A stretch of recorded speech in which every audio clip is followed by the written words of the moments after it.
Chapter 114. You don't want to see? Mo Jingshan casually tossed a high-class residential area access card onto the coffee table in front of Qin Siding. AO Lan International belongs to you tonight. Limited to guest rooms. The password is Jinwan's birthday. Qin Siding lightly snorted. How would I know when your woman's birthday is? Jinwan had already entered the kitchen with the basket in her hands. However, she could still hear Qin Siding's voice from outside. Furthermore, I'm not stupid. Why would I run to your place to eat takeout when the food is delivered to my mouth? As he spoke, Qin Siding casually tossed his coat aside and elegantly sat down on the sofa. It was as though he was prepared to wait for Jinwan to prepare a sumptuous meal for them. Jinwan walked out and saw Qin Siding's expression as though he was waiting to enjoy himself today. She could not help but laugh. She found an apron and wrapped it around her neck before returning to the kitchen. Speaking of which, does Jinwan know how to cook? Qin Siding finally remembered the most serious problem. His brows rose. Mo Jingshan did not reply. His suit had long been placed aside. He casually unbuttoned his sleeves and rolled up his sleeves. He indifferently and coldly said, "To be able to taste my woman's cooking, you should say that you're blessed for 3 lifetimes." Qin Siding snorted, clearly not believing him. Are you serious? Will I get food poisoning today? Mo Jingshan, you can choose to starve or not eat. By the time he finished speaking, Mo Jingshan had already entered the kitchen. Seeing that Jinwan was washing vegetables, he approached. What else do you need to wash? I'll help you. Jinwan did not raise her head, continuing to wash the vegetables seriously. There's no need. I can do it myself. Dr. Qin's house usually has helpers coming over to clean or cook. There's nothing lacking in this kitchen. It's easy to find. I can handle it myself. As she spoke, she turned to pick up the peeler to peel the potatoes. Her back was facing Mo Jingshan. The man approached from behind, helping her tie the 2 straps on the back of her apron. Did the straps come loose? Earlier on, my hands were wet, so I casually tied it. I didn't pay much attention. Jinwan turned back to glance behind her before raising her eyes to smile at Mo Jingshan. The little woman smiled gently, turning back to continue washing the vegetables. Her serious appearance caused Mo Jingshan to be unable to shift his gaze away. The kitchen seemed to be in harmony. Even now, Qin Siding deeply suspected that Jinwan, who had always been a pampered young lady, would actually cook. From the sound of it, there was no messiness in the kitchen or the sound of pots and pans falling to the ground. It was steady, orderly, harmonious, and calm. The sound of vegetables being washed and cut was more like the most soothing rhythm in the world. Jinwan really knew how to cook. This realization caused Qin Siding to start doubting his life. I ate meat last night and now it's all vegetarian again. Jinwan suddenly poked her head out from the kitchen door, looking at Qin Siding who was sitting on the sofa and doubting his life. Dr. Qin, you should be familiar with this area, right? Can you go to the supermarket and help me buy some fish and some meat suitable for stir-frying? Qin Siding raised his brows and glanced at her in surprise. You want me to buy it? Don't tell me you want me to go? Jinwan raised her still wet hands. I'm still washing and cutting the vegetables. Going back and forth is too much of a waste of time. Where's your man? Qin Siding casually placed a hand on the back of the sofa. Jingshan is helping me. He's not very familiar with this area. As Jinwan spoke, she chuckled at him. Dr. Qin, if you want to eat early, I'll have to trouble you to run an errand. Otherwise, all of us will have to starve. Troublesome. Qin Siding complained impatiently, but he still got up. He picked up his coat and placed it on his arm. Then he picked up the electronic car key and strode out the door. Jinwan turned back to the cupboard, only to see that in just a short while, Mo Jingshan had already helped her separate the vegetables she had washed and put them away. Then she saw the man in a shirt and trousers mixing the seasonings of each dish in proportion to each bowl. The man was tall and straight to begin with. Now that he was standing here doing all this, the difference from a high-ranking elite to a housekeeper actually gave rise to a kind of warmth that could warm people to death. Most of the things she needed to do had already been done by him. Thus, Mo Jingshan was not helping her at all. Instead, it was clearly she who was helping him. Tiske, in that case, what Mo Jingshan had said to Qin Siding earlier should be, to be able to taste Mo Jingshan's cooking, it was definitely Qin Siding's fortune of 3 lifetimes. Qin Siding followed Jinwan's request and bought raw fish, meat and other fresh ingredients. He threw the shopping bag into the kitchen and did not pay them any more attention. He returned to the bathroom to wash his hands twice. Jinwan saw it and leaned against Mo Jingshan's side to mutter, I heard that doctors have the habit of washing their hands dozens of times a day. It seems like this is true. Mo Jingshan smiled and did not say anything. The man's arms that were exposed from his sleeves were firm and strong. He placed the pot on the stove, his movements smooth and handsome. Jin Wan cut the newly bought meat while softly asking, "Is it really because Dr. Qin has loved to learn medicine since he was young that he gave up the inheritance rights to the Qin family's company and insisted on becoming a doctor?" Mo Jingshan's tone was mild. "No. No. Then could it be that he was forced?" Jin Wan was shocked. Mo Jingshan did not reply. He lowered his gaze to see that when Jin Wan cut the meat, the sharp knife would always brush past her fingers. Although her fingers were not cut, his brows still furrowed imperceptibly. He calmly said, "Go to the back and pick some vegetables suitable for making a salad. You can just make a simple fruit and vegetable salad." "All right." Hearing this, Jin Wan placed the knife in her hand down. She washed her hands and turned to pick up her small vegetable basket to head out. In the backyard, Jin Wan picked out various fresh vegetables. The kitchen was also quiet. Qin Siding leisurely lay on the sofa, preparing to sleep for a while before waking up to eat. In the end, the moment he closed his eyes, the sound of footsteps approached. His calf was abruptly kicked. Qin Siding opened his eyes to see Mo Jingshan holding a shining, silver kitchen knife in his hand. His gaze was cold and sharp. "Come over and help me. Isn't there Jin Wan? How am I supposed to help you?" Qin Siding did not move. "If you want to eat, then go in and cut the meat for me." Mo Jingshan coldly tossed down these words before turning to head back. Qin Siding rubbed his brows. He stood up and walked to the kitchen door with his arms crossed. He lazily said, "My hand that holds the scalpel still needs to help you cut the meat? Why don't you let Jin Wan finish cutting before going out?" Mo Jingshan did not turn his head back. "She's not suited to use a knife." Qin Siding rolled his eyes. If he was afraid that his woman would cut her fingers, he could just say it directly. He sounded so dignified as though no one could tell. "I've discovered that ever since you had a woman, you've really broken through my understanding of you. The words wife-doting maniac really suits you. Mo Jingshan, you flatter me." Chapter 115. Finally, with the cooperation of the three of them, a feast was prepared. Although most of the dishes were vegetarian since the great CEO Mo was the chef, they would definitely not be simple dishes. What's more, Dr. Qin was personally in charge of the various fish and meat slices. This table was filled with color, aroma, and taste. It was so perfect that Jin Wan wanted to take a photo and post it on her social media. It was a pity that there were no social media apps like WeChat or Weibo. However, Jin Wan still secretly took 2 photos, planning to save them in her phone. Mo Jingshan saw her small actions and did not expose her, allowing her to take photos. Jin Wan took the opportunity to add Mo Jingshan into the frame as well. With 2 clicks, the handsome head chef Mo and the smiling head surgeon Qin at the back formed a perfect group photo with the feast on the table. "Can we eat now?" Qin Siding pulled out a chair and sat down. "Dr. Qin, do you want to test the poison first?" Jin Wan sat down and asked with a teasing smile. "That's good too. Although Mrs. Mo's food doesn't taste very good, at least it won't poison me. However, the one cooking today is CEO Mo. Then that might not be the case." Qin Siding picked up his chopsticks and picked up the nearest dish, tasting it. As he chewed, he was silent for a long time. "How is it? Is it delicious?" Jin Wan was like a grandma selling melons, showing off her husband's skills. With the great CEO Mo personally cooking, this kind of rare delicacy is definitely something that can only be encountered by luck. Qin Siding sneered, not answering if it was delicious or not. "Didn't you say you were the one cooking? How did it become your man's chef?" Jin Wan pointed at the salad and fruit salad on the table. "These 2 dishes count as well." "What kind of dish is this?" Qin Siding snorted as he picked up another vegetable leaf with salad dressing. After tasting it, his brows moved, but he remained silent for a long time. Jin Wan smiled. "My salad is seasoned with a secret recipe. It tastes different from the other salads you've eaten, doesn't it?" Qin Siding furrowed his brows and finally gave up resisting. "It's indeed not bad. Marriage is truly a magical thing.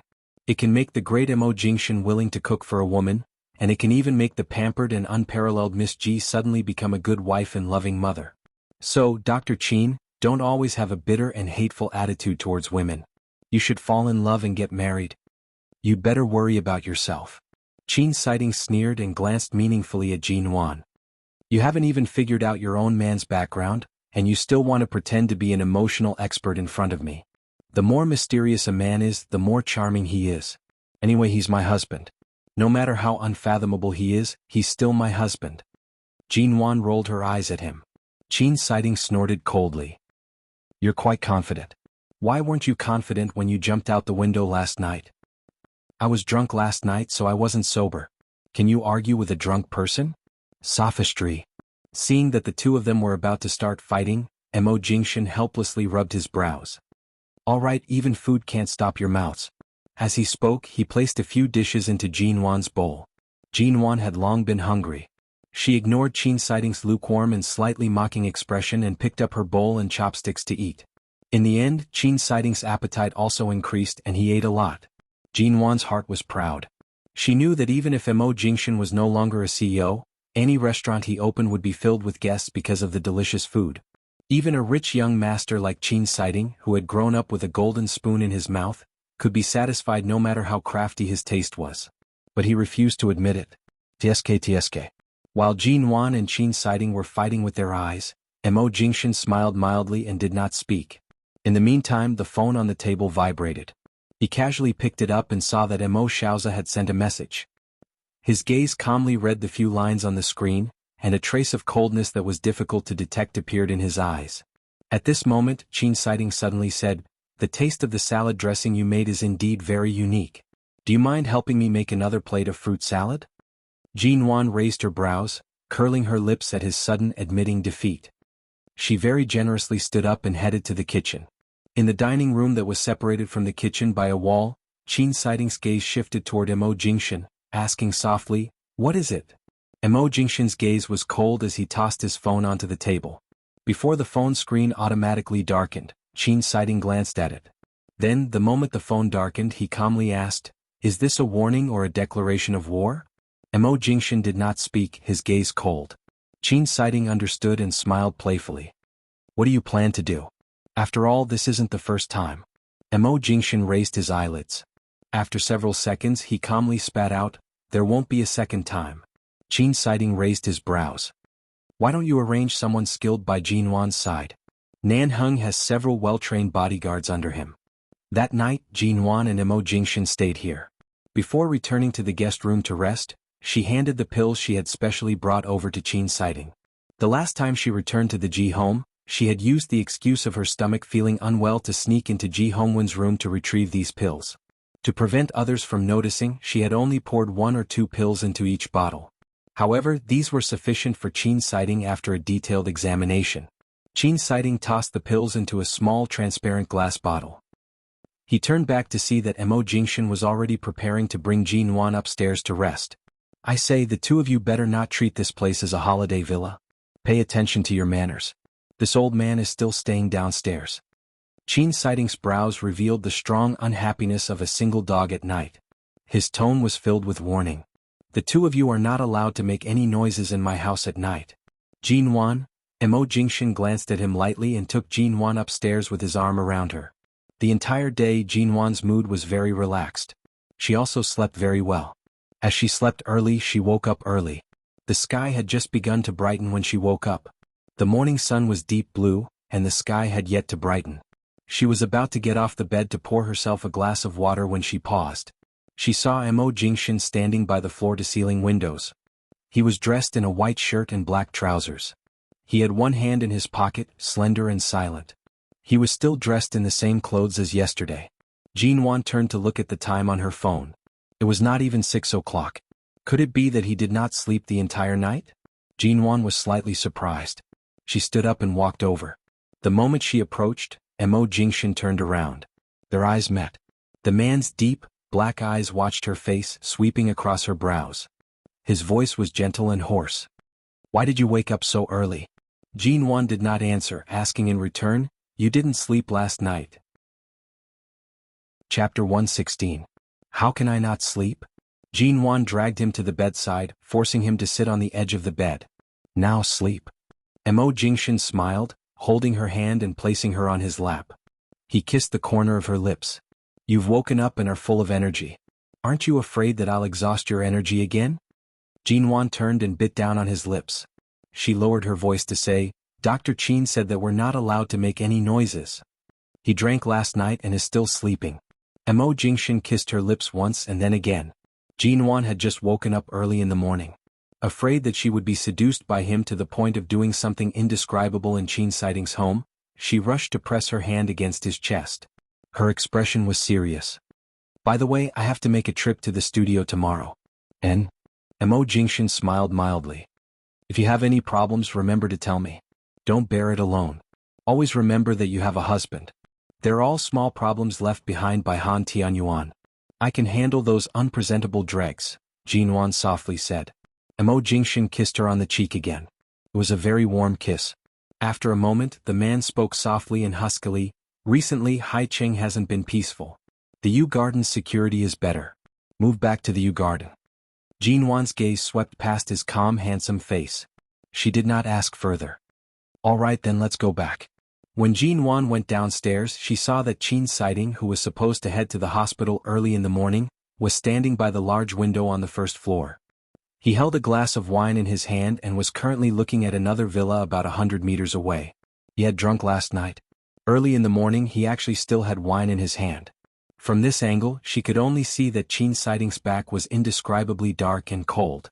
He did not seem like the person who usually teased her or liked to tease her. Just his back view alone made him seem like a completely different person. Jinwan turned and returned upstairs. When she saw Mo Jingshin approaching, she raised her hand to her lips and made a shu expression. Did Dr. Qin drink too much last night? It's already so late, but he hasn't gone to the hospital, Jinwan whispered. Hearing this, Mo Jingshin walked down the stairs. Seeing the scene in front of the window, his gaze indifferently swept toward the villa in front of him that no one had lived in for 4 whole years. There was a limousine parked outside the villa.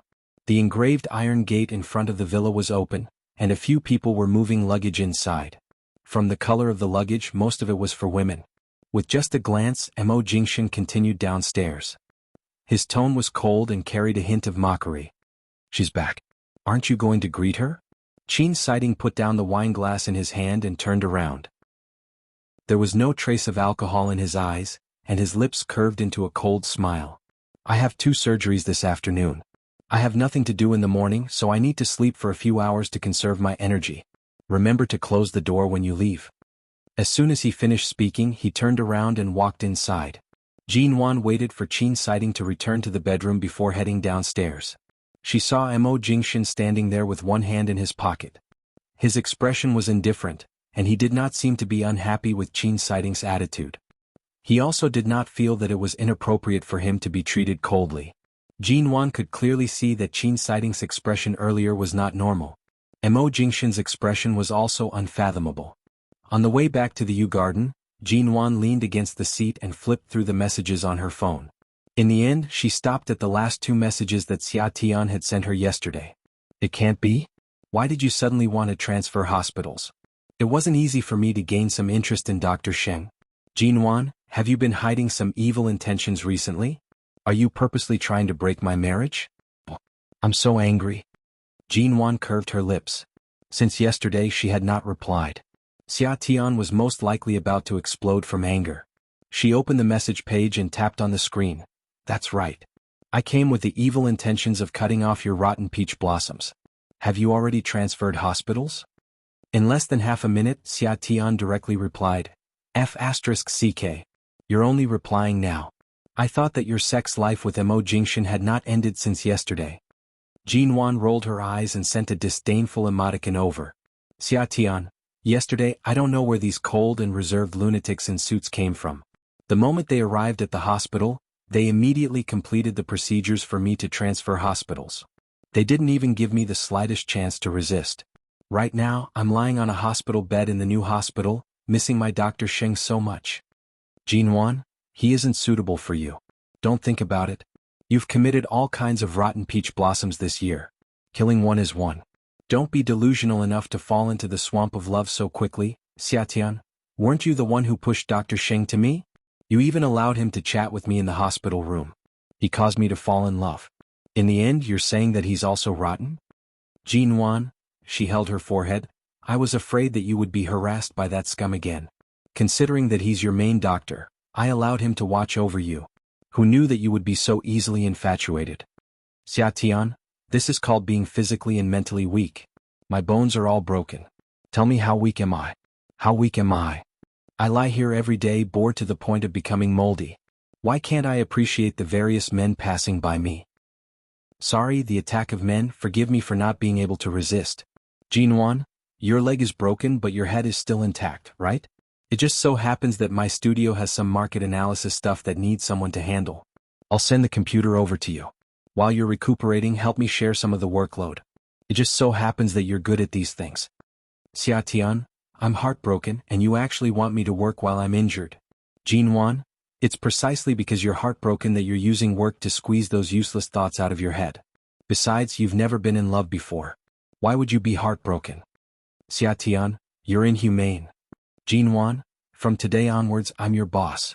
You're to obediently analyze the information of Haicheng's real estate market. Your additional salary will be arranging for various good-looking male doctors to take care of you 24 hours a day. If you're not obedient, I'll have Mo Jingshan arrange for the ugliest doctor to harass you every day. Xia Tian, Jinwan, I'm breaking off all ties with you. I'm going to beat you to death. Jinwan, then you'll have to have the ability to jump now. After sending this message, she did not need to guess to know that Xia Tian was so angry that she smashed her phone. Jinwan smiled and called the studio. She asked Xiao Ba to send a laptop to Xia Tian's ward. After arranging everything, the car had already arrived at the U Garden. Mo Jingshan was driving. Jinwan suddenly leaned over and said fawningly, I suddenly feel that your decisive decision to transfer Xia Tian to another hospital is really brilliant.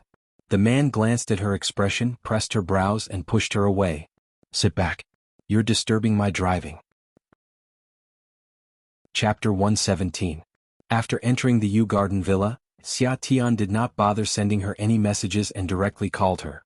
Jinwan answered the call while changing her shoes. She did not pay attention and pressed the hands-free button. In an instant she heard Xia Tian's roar through the phone. I don't care. Since you broke off my marriage, you have to find me a man as handsome, tall, and skilled as Dr. Sheng within half a year. Otherwise, my wounded little heart will never be able to calm down. Jinwan, I want a man. I want a handsome one. Jinwan, you have to compensate me with one. Jinwan, Auntie Chen had just arrived at the door and heard the commotion. She almost could not hold back her laughter. Jinwan pursed her lips and rushed to press the hands-free button back. She picked up the phone and pressed it against her ear, lowering her voice. Softer. How far do you want your loud voice to travel? Xia Tian. Damn, you didn't put it on hands-free earlier, did you? That's right. Jinwan turned to see Mo Jingshan, who had just entered the door, staring at her with a deep gaze. Jinwan pointed at the phone that had been hung up, explaining, Xia Tian has been in the hospital for so long and is about to collapse from boredom. Right now, she's really love-struck like a love-struck fool. Mo Jingshan was expressionless. If I hear another word about the surname Sheng from her mouth, the Xia family will immediately come from S City to bring her away. From today onwards, she can forget about taking a single step into Haicheng. My conversations with her are always so vulgar. Don't take it to heart. Jinwan knew that if he said it, he would definitely do it. Mo Jingshan indifferently curved his lips. He stared at her, speaking in a low and hoarse voice, Stay away from those men who want to approach you in? His tone was calm and emotionless, but there was a hint of warning in it. The next day, Jinwan was in the U Garden study when 2 videos suddenly appeared in her mailbox. She clicked on them and glanced at them before directly closing them. She then curved her lips into a faint smile, but her eyes were colder. In the evening she received Mo Jingshan's call. She supported her chin with her hand as she glanced at the computer screen. At the same time she lazily and hoarsely said, Why are you calling at this time? Don't tell me you're working overtime again? Mo Jingshan chuckled softly, his clear and low voice ringing, You're that afraid of being alone in an empty room? I just don't want you to work too late and drive back. After all, the U Garden is a little farther than Aolan International. Even if Mrs. Mo lives in the suburbs of Haicheng, I still have to go home. A smile immediately appeared on Jinwan's lips. Her voice was clear and pleasant. She asked gently, Has the Shine Group's cooperation project ended? Actually, she wanted to ask if Shuyan and Mo Xiaoza had already returned to the United States, but when the words were on the tip of her tongue, she changed the way she asked. Mo Jingshan did not reply. After a moment of silence, he said, Tonight, I'll bring you to meet someone. Be good and wait for me at home. Jinwan glanced at the time. What time tonight? Before 6 o'clock. Okay, but I have to go to the studio later. There's a little situation there. I'll probably be back in the evening. Has your studio's financial crisis been resolved? Jinwan paused for a moment. It's all right. It's just a small problem. I can resolve it. Mo Jingshan was quiet for a few seconds. Go early and come back early. Don't wander around for the next 2 days. Got it? Jinwan could more or less guess the meaning behind his words. There must be a reason why he wanted her to return to the Yu Garden. Since he did not say, she did not ask. Before noon, Jinwan left the house and went straight to the studio. The moment she arrived at the studio, Xiaoba saw her and immediately ran over as though she had seen her savior. Boss Wan, you're finally here. If you came any later, I would have been worried to death. What happened? Earlier on you were so flustered on the phone. Which investor came to create trouble? Jinwan asked unhurriedly as she walked toward the office. The two arrived at the door. Before Xiaoba could speak, she suddenly heard a woman's voice coming from the office. Every word seemed to be filled with mockery and disdain. Jinwan stood outside the door and listened for a moment. She then pushed the door open and entered. Call your current person in charge over immediately. The 30 million we invested back then has been reduced to zero in the blink of an eye? It hasn't even been half a year since we invested. We haven't even seen a single dividend, and your company has already changed owners. Right now you can't even take out the money. You even said that you've merged into some studio. From what I see, this is just an empty city hanging on the name of a studio. Jinwan saw the woman who was standing in front of the office table and pointing at the finance department's supervisor. That woman was around 30 years old. She was tall and beautiful, dressed fashionably, and maintained herself well. With one look, she could tell that she was either a manager of some company or a rich wife with a high net worth. Boss, she's CEO Jin. In the past, when CEO Han was still around, CEO Jin's company invested 30 million yuan here on account of their relationship with the Han Corporation. The contract was for 3 years. Every 6 months they would receive at least 20% interest. However, it has already been more than half a year. Right now, not only has the interest not been transferred to their company's account, even the money they invested is gone. Xiaoba stood by Jinwan's side, softly explaining the situation. CEO Jin? She's the person in charge of the company called Tianxing Investment? Jinwan calmly asked. Xiaoba nodded. That's right. CEO Jin, who was standing by the office table, noticed something behind her. She turned back to look at the person by the door. Xiaoba was an intern assistant. CEO Jin's disdainful expression shifted away from her face and landed on Jinwan. When she saw Jinwan, her eyes narrowed. Jinwan wore a white cashmere sweater. It was soft and comfortable, casually fitting to her body. The light brown coat she was wearing was also extremely low-key. She stood there calmly, glancing in CEO Jin's direction. Unlike the others who were submissive, there was a polite yet distant smile in her eyes. Of course, that smile was not very obvious. It was as light as a blink of an eye. CEO Jin coldly snorted. She placed the expensive international brand bag in her hands to the side and turned to seriously size up Jinwan. Could you be the new boss that these people are talking about? Miss Gio? Hello, I'm Jinwan. Jinwan only replied with this one sentence. Her gaze was cold but not too distant. Unknowingly, she exuded a domineering aura that could control the situation. However, she restrained it well. Chapter 118. Who told you that our studio's finances are in the red? As Jinwan spoke, her gaze shifted toward the supervisor of the finance department who was standing in her office. Supervisor Su of the finance department was a woman close to 30 years old.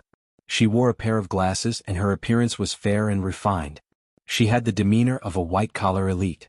However, when Jinwan's gaze landed on her, her eyes flashed, and she turned her head away in fear to avoid her gaze. CEO Jin pointed at Supervisor Su. Supervisor Su has already taken out all of the financial statements and the bank statements for the past 2 months. Although Miss G doesn't lack this 30 million, running a company isn't like playing house. You must return the money you owe. If you really can't return it, you can always reach out and ask your father for it. I don't care where you got the money from, but you must return it to me in its entirety. CEO Jin pointed at Supervisor Su. Jinwan's tone was mild, and her lips carried a smile that did not reach her eyes. Since your company signed a 3-year investment contract with us, and you're taking it back after just half a year, are you planning on unilaterally terminating the contract? CEO Jin revealed an expression as though she knew she would say this. She glanced at the man behind her who was carrying a briefcase and coldly smiled. I knew you would say that. You want to use the contract to discuss the breach of contract with me, right? I'll leave my words here. Today, not only will I successfully terminate the contract, the money must also be transferred immediately. Otherwise, don't blame my lawyer for taking you guys to court. Let's see if this studio of yours can continue operating. From start to finish, Jean Wan appeared unaffected by CEO Jean. She walked over and picked up the 2 financial reports and bank statements. After taking a few glances, she abruptly turned to look at the supervisor of the finance department who had been quietly standing by the side. Supervisor Su, Jean Wan called out to her. Supervisor Su did not expect her name to be called. She was startled and turned toward Jean Wan. Miss Ji, these are all the conclusions you came up with today? Jean Wan asked. Supervisor Su lowered her head, appearing cautious and respectful as she answered, That's right. These are the debts that were left behind when CEO Han was still around. We've already deducted a portion of it from our liquid funds and paid it off. However, there's still a large portion that we still owe. CEO Jean called earlier and said that she wanted to come over to take a look. Yesterday, I worked overtime until very late to retrieve these financial reports. Worked overtime until very late? Jean Wan smiled faintly before shifting her eyes. Her tone was soft, and her emotions were hard to discern. CEO Jean, can you give me 20 minutes to chat with my supervisor? CEO Jean glanced at her with disdain, her face full of ridicule and ridicule. You can get 30 million just by chatting? There were a few people that CEO Jean had brought along standing in the office. A few of them could not help but burst into laughter. Their eyes were filled with mockery and ridicule, as though they were watching a mere 20-year-old girl putting on a monkey show in this business world where no blood was shed. She smiled as well. G was Jean of Jean of Jean. Jean comma Jean was G of Jean. Of G. G Jean of G. G of Nguyen Li, you're indeed young. I'm afraid you haven't weaned yourself yet. You're really indulging in fantasy. CEO Jean sneered. She walked to the leather sofa in the office and sat down. Raising her delicate eyebrows, she looked at the diamond watch on her wrist and coldly mocked. I'll give you 20 minutes. If you can't take out the 30 million I want after 20 minutes, we'll meet in court. Jean Wan's smile was calm. She held the documents in her hands and turned around. Supervisor Su, come with me. When they arrived at the office next door, Jean Wan placed the documents in her hands on the table. She turned back to look at Supervisor Su, who had just entered, with an indifferent gaze. The moment she met Jean Wan's gaze, Supervisor Su's footsteps immediately stiffened. Her eyes were slightly guarded. Miss Ji, what do you want to talk to me about? Talk about what? What do you think? Jean Wan stared at her with a smile. Your forgery skills are too inferior. Supervisor Su looked at her in surprise. What do you mean by that? What did I fake? Jean Wan picked up the receipt on the table and threw it in front of her. Did you think that after taking over the company for so many days, I was really just playing house? Supervisor Su glanced at her and softly explained, Of course, I don't dare to think that way. But right now the debt deficit is a fact. When the company was in CEO Han's hands, it had already suffered a ridiculous loss. You can't come and settle the debt with me just because an investor has come knocking on our door. I'm only in charge of finance. It's not like I can generate money. If the money is gone, then it's gone. I can't possibly. Jean Wan's brows rose slightly. Her tone was clear and cold. A month ago, there was still around 30 million in the company's treasury. It was used to support the construction of new buildings in the south. This money in just a month's time disappeared into thin air? This 30 million was eaten by you? Supervisor Su's eyes flickered. She stammered, I'm not sure either. A month ago, Miss Ji, you hadn't taken over the company. That money might have been. Right now, Han Tianyuan has been locked up, but he's still alive. It hasn't reached the stage where the dead can't testify. Jean Wan's voice was cold and did not yield in the slightest. You want to take advantage of the troubled times when the company is changing managers to embezzle the company's funds and take this money for yourself. You have to see who your new owner is. If you want to hide it from my eyes, I'm afraid you'll have to cultivate for a few more years. Supervisor Su suddenly panicked. She raised her voice to explain, Your words have no proof. Could it be that just because CEO Jean wants to sue the studio you're going to sell me out? You want me to be your scapegoat? You mean that I've wronged you? Jean Wan's face was expressionless. Since you're so confident, isn't it simple? You'll be sued eventually. Why don't I sue you as well and leave you until the police finish investigating? You want to call the police? Supervisor Su did not expect things to develop to this stage. Her palms were sweaty. Jin Wan unhurriedly said, "Is there a need for me to call the police? CO Jean is sitting next door. She has already brought a lawyer over. Perhaps she's prepared an even stronger backup plan. The police should be here soon." Supervisor Su bit down harshly on her lips. Her eyes reddened as she glared at her. She angrily said, "Jin Wan, this company is yours. The one who's going to be sued is you. It has nothing to do with me. If you dare to make me a scapegoat, don't blame me for revealing the entire company's business system and secrets." Jin Wan sneered. "All right. I want to see if you still have the guts to say those words to me when the evidence is placed before you." Manager Su's face paled. "Evidence? What evidence?" Chapter 119. Supervisor Su had thought that Jin Wan was just a spoiled rich young lady who had bought 2 companies with some spare cash. She would occasionally come to the company for a meeting, fire a few people, and display her might as a boss. Apart from that, she was just like Han Tianyuan, a piece of trash. However, Jin Wan's following words caused Supervisor Su to be unable to maintain her composure. "Do you think that just because I don't come to the company, I won't understand the company's situation? I have eyes. I'll investigate and see. You're the head of the finance department. I'm afraid you won't be able to memorize the monthly analysis of the company's financial situation. But I can." Supervisor Su furrowed her brows in disbelief. Jin Wan coldly watched her. "I know where every single cent is spent. And this 30 million yuan of liquid funds has already been transferred away a month ago. Do you think I haven't discovered this matter?" Supervisor Su's eyes reddened. She took a deep breath and tried hard to hide her emotions. "Supervisor Su, do you believe me? Ever since the first day I came here, I've already noticed you. I've been waiting for the time when you can't sit still anymore," Jin Wan calmly said. At the same time, she took out her phone and data cable from her bag, connecting it to the computer on the table. Not long after, an indescribable video appeared on the computer, as well as the sounds of men and women unable to control themselves. The moment she saw the video on the computer, Supervisor Su turned to look at Jin Wan. Her face instantly paled to the point where it lost all color. "How did you, when the person in charge of the company was handing over his position, you took advantage of a loophole in the company's finances to embezzle more than 30 million yuan of liquid funds? This is a crime of theft." Jin Wan crossed her arms, coldly leaning against the table. Her tone was slow and cold. "And today you used CEO Jin to create trouble, not only to use this matter to escape, but also to make enemies between CEO Jin and CEO Jin. After all, even if I can't keep my studio, I still have the Ji family and the Mo family behind me. You wanted to use me to get rid of CEO Jin. Am I right?" Supervisor Su's eyes widened. She stared at Jin Wan as though she was looking at a monster. He couldn't believe it. How did she find out? Jin Wan saw the trace of panic in Supervisor Su's eyes. It was extremely cold, and her exquisite facial features became cold and imposing. "CEO Jin's husband slept with you before, and the 2 of you were so passionate that you could have sex in a small hotel that wasn't very safe. Otherwise, it would have been difficult to find such a video." Jin Wan glanced at the paused image on the computer screen. The naked man and woman were entangled together, and their faces were very clear in the video. She then glanced at Supervisor Su, who appeared to have been petrified. Jin Wan coldly said, "CEO Jin's husband is rich and powerful. He's also quite good-looking. You love him so much that you can't extricate yourself.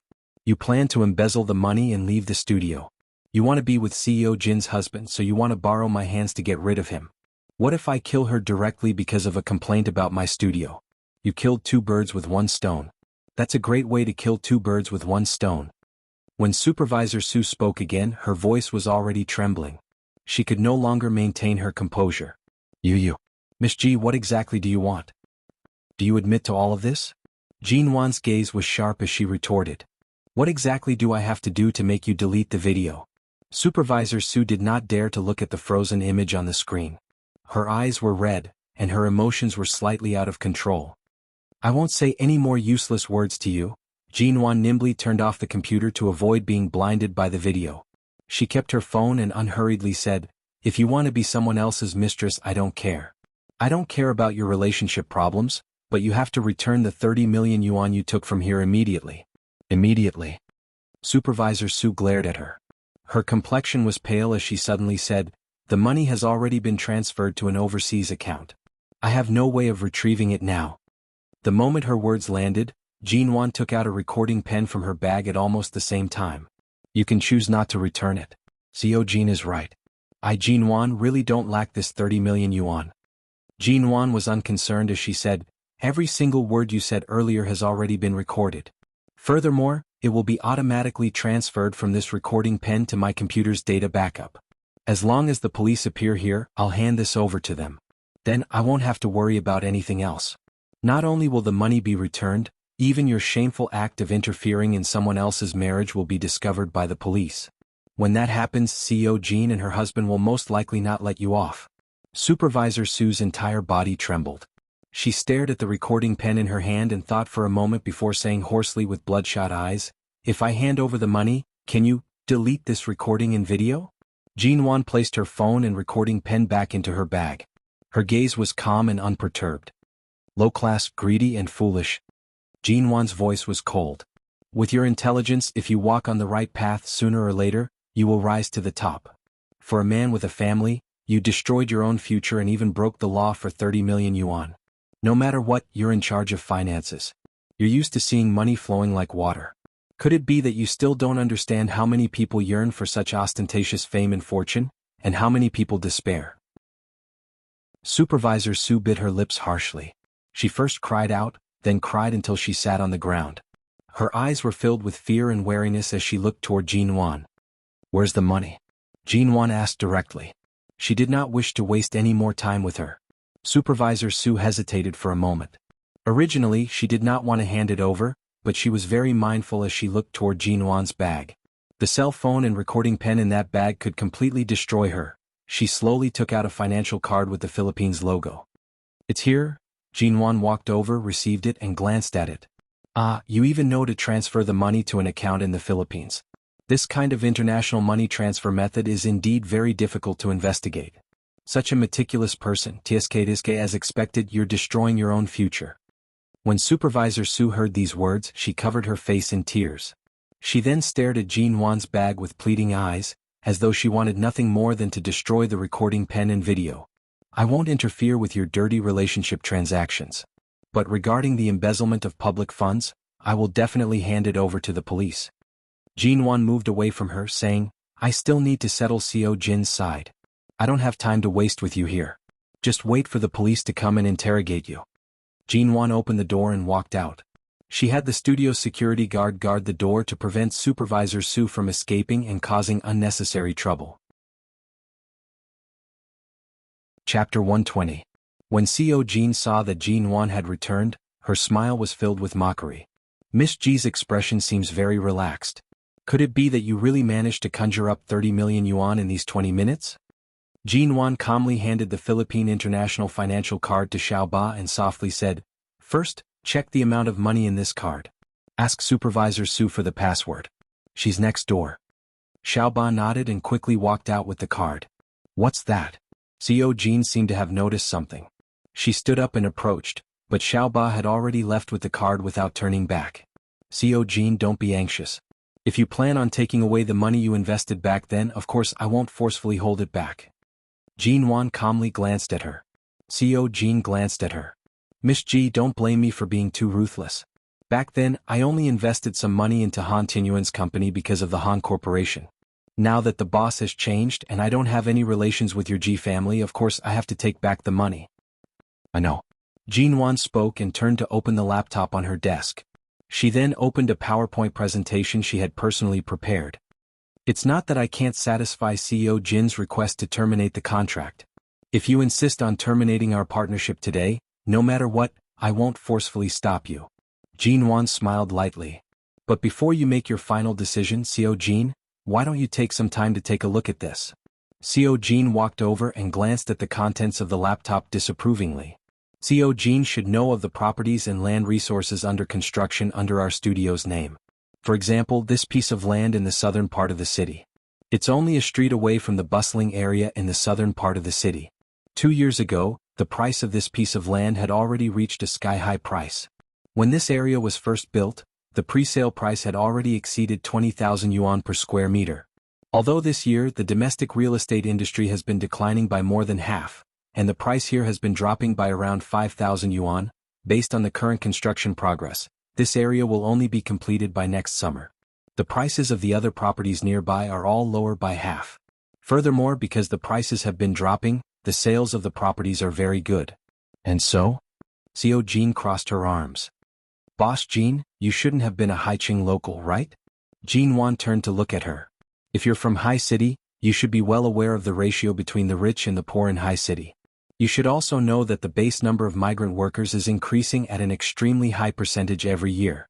In High City, the upper class with a net worth of more than 1 billion yuan accounts for 37% of the country's population.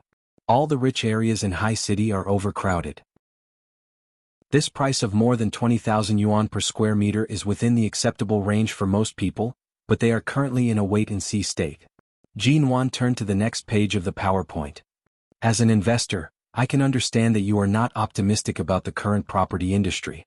However, based on the surrounding environment of the residential area under my studio's name, as well as the analysis of the surrounding per capita income, it is very clear that once the unreasonable talk of a property bubble is gradually forgotten, not to mention this residential area's price of 20,000 yuan per square meter, even if it were to rise to 30,000 yuan per square meter, there would still be a large number of people fighting over it.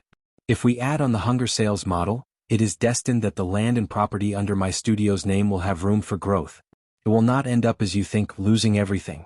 CEO Jean disapprovingly snorted.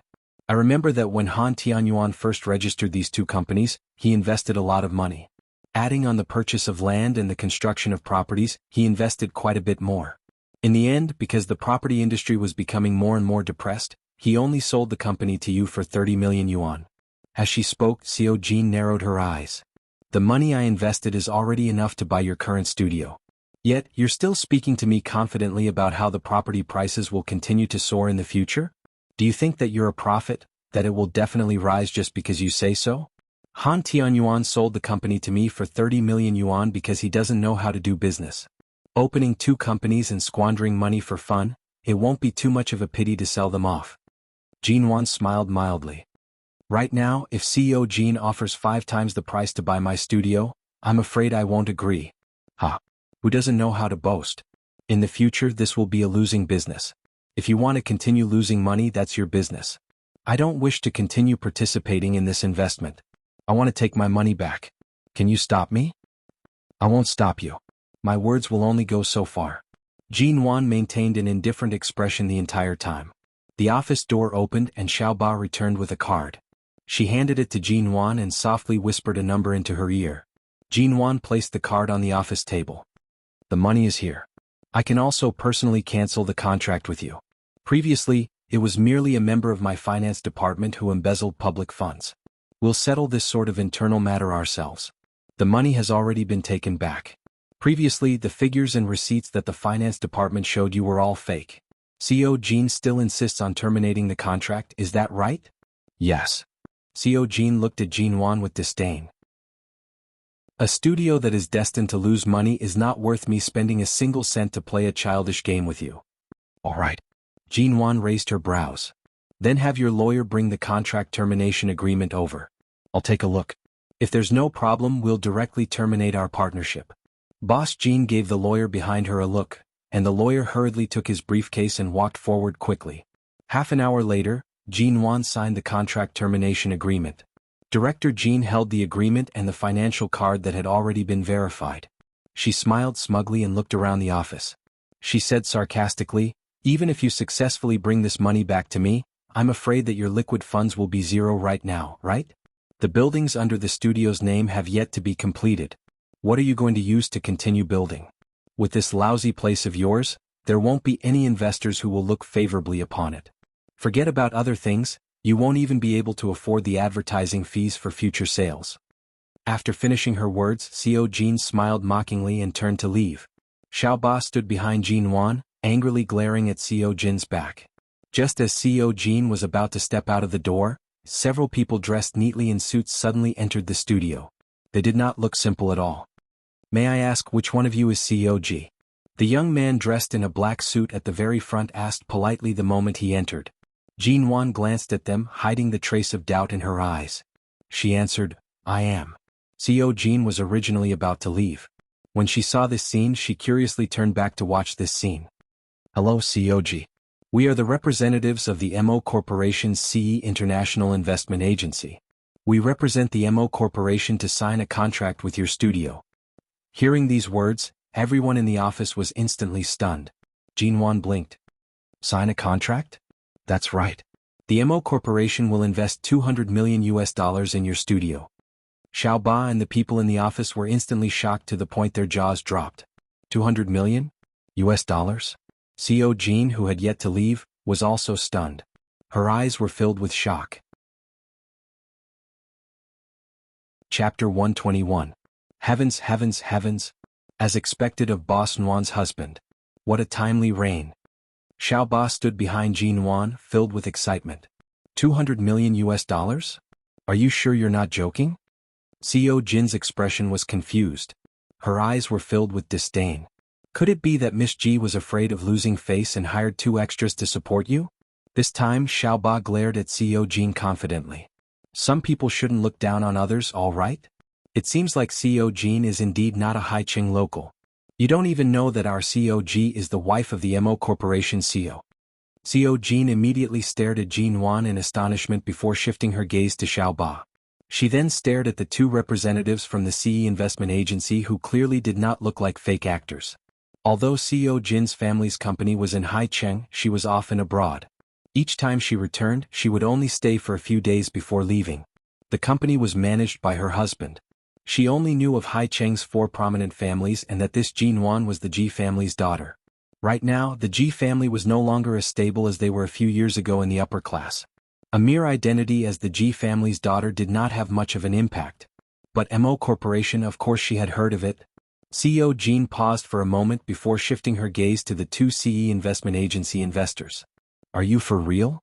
The 2 did not even glance at her. They continued to politely face Jin Wan. COG, please forgive us for coming uninvited. The investment contract has already been drafted before we came. Please take a look. They handed the contract over. Jin Wan hesitated for a moment before accepting it. She was actually quite shocked. This CE Investment Agency was the largest investment company in Haicheng in the past 10 years. It had many well-known cooperation cases with many of the world's top 100 companies. Right now, CE Investment Agency was already under the MO Corporation's name. Jin Wan's original plan was to sell the 2 or 3 properties and idle cars under her name for tens of millions of yuan so that she could continue to build those properties. She still had the inheritance her mother left her before she passed away. Although it was not much, it was enough for her to temporarily solve the current situation. After all, the money could be earned back in the future, so she had been steady and orderly. She only dealt with the personnel changes in the studio and was not very anxious about the money. She didn't expect that Mo Jingshan had already known her financial situation like the back of his hand. Not only did he send the most authoritative investment agency to sign a contract with her, but the contract even clearly indicated the budget of the land and real estate projects under her studio's name, which not only saved her a lot of trouble, but also directly pointed out a clear path for her. Is this arranged by your COMO? Jin Wan looked up after reading it. The tall man, who was one of the representatives, nodded and smiled at her modestly. We know COG's concerns. In fact, you can think of it this way. What our investment organization values is the market prospects and the profits we can reap in the future. Even if COG has no relationship with MO Corporation, we will screen and plan the nearby real estate companies and find the most suitable company to invest a sum of money in. Mo Jingshan really understood her well. These 2 people's words were really watertight and logical. They managed to expose Mo Jingshan's true relationship with her, and at the same time, they managed to save her face. I'll have to trouble the 2 of you to wait in the VIP lounge. Jin Wan was silent for a moment before nodding at them. She then turned to look at CO Jin, who was still standing by the door. CO Jin, is there anything else? From afar, CO Jin had seen the logo on the contract in Jin Wan's hands. It was indeed the anti-counterfeiting logo of the CE Investment Agency. The people from CE personally came to sign the contract and directly showed them the anti-counterfeiting logo. From this, it could be seen how much importance they placed on this studio. In an instant, CO Jin felt that the card in her hand that she had just asked for back was burning hot. She changed her mocking expression and said with an awkward smile, Miss Ji, I haven't looked through the PowerPoint you showed me earlier. Actually, it's not that we can't continue working together, but I'm not too confident in the domestic real estate market. Why don't we find some time to specifically talk about this? Jinwan glanced at her. Earlier, I've already asked CEO Jin to reconsider. I've asked you again and again if you're sure you want to terminate the contract. CEO Jin felt as though her face had been slapped loudly. However, if Jinwan truly had the backing of the MO Corporation, then this so-called studio would definitely not close down. Furthermore, the MO Corporation also had the illustrious Haiqing MO family behind it. That was the MO family. Earlier I was indeed in the wrong. My emotions were a little extreme, and I said a few angry words in a moment of hot-headedness. Actually, I've thought about it carefully. The real estate market is indeed what everyone needs the most. Although we've just signed the contract, we're terminating the previous investment contract with CEO Han. I think it's a good time to re-sign the contract with the new Amonwan studio. Jinwan smiled lightly at her, but her voice was directed at Xiaoba, who had a disgusted expression. Xiaoba, send the guest out. When Xiaoba heard this, she instantly felt extremely satisfied. She nodded her head forcefully. All right. As she spoke, she walked forward and smiled at CEO Jin, who was gradually losing her composure. She extended her hand toward the slightly opened office door and gestured for her to enter. CEO Jin, take care. CEO Jin also wanted her face. However, the moment she thought that she might have offended Jinwan, as well as the MO family or MO Corporation, her heart trembled. Although she came here today to retrieve the 30 million yuan, she had unknowingly brought trouble to her own company. She then saw that Jinwan clearly did not intend to continue talking to her. Her attitude remained calm and indifferent, causing her to be unable to understand what was going on. She instantly felt anxious in her heart. Miss Ji, regarding the cooperation, we can really discuss it again.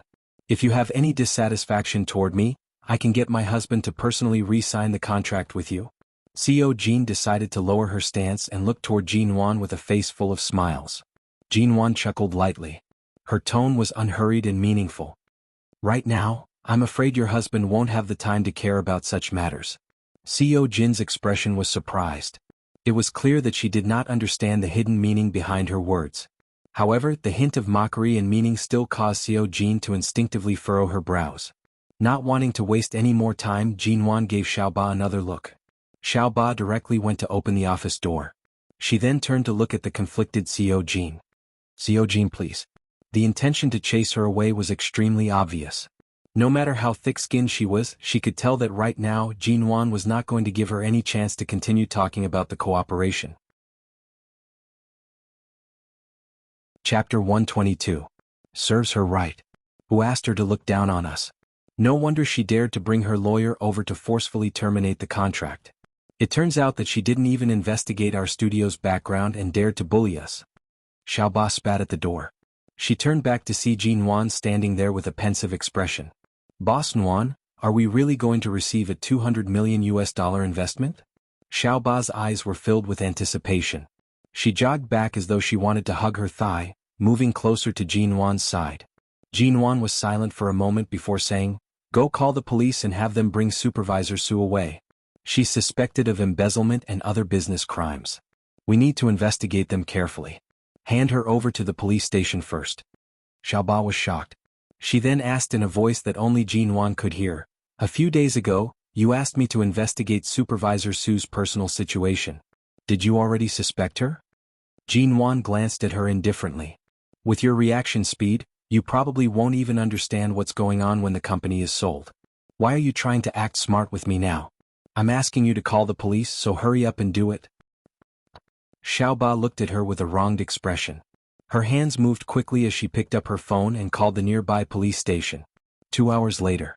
Because she had signed a contract worth $200 million with CE International Investment Agency, this small studio under Jinwan's name, which was originally unknown, had become this small studio with the highest amount of funding in Haicheng.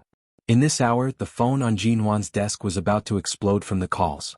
Most of them were from previous investors who suddenly called to show concern about the studio's situation. They even said they wanted to arrange a time to meet with Jinwan to discuss the investment. Some even expressed their sincerity through the phone, saying that they had always felt that Han Tianyuan was unreliable. After Jinwan took over, they had always looked forward to working with Jinwan and so on. After receiving too many calls, Jinwan finally had a moment of peace. She was about to pour herself a glass of water when all of a sudden, the phone in her pocket vibrated. She picked it up and saw that it was Mo Jingshan. Earlier, Jinwan was afraid that he was busy and did not look for him. Now he actually took the initiative to call her. She returned to her desk and sat down. She picked up the phone and said, "Why didn't you tell me in advance that you suddenly sent 2 people from CE Investment to sign a contract with me? You threw money at me without saying a word. You scared me to death, okay? Why are you so timid? It's just an investment cooperation." The man's voice came from the other end of the phone. His voice was deep and sexy. Jinwan couldn't help complaining to him about the bunch of phone calls she had just received, as well as the disgusting faces of those people.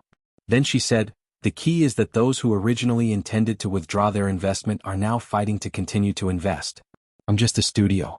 If this continues, the amount of financing will be enough for me to set up a shareholding company." Mo Jingshan smiled mildly. "Mrs. Mo is ambitious and has a bright future. I have to help you." "Boss Missouri, this isn't just a helping hand." Since the contract had been signed, Jinwan was not in the mood to be delicate.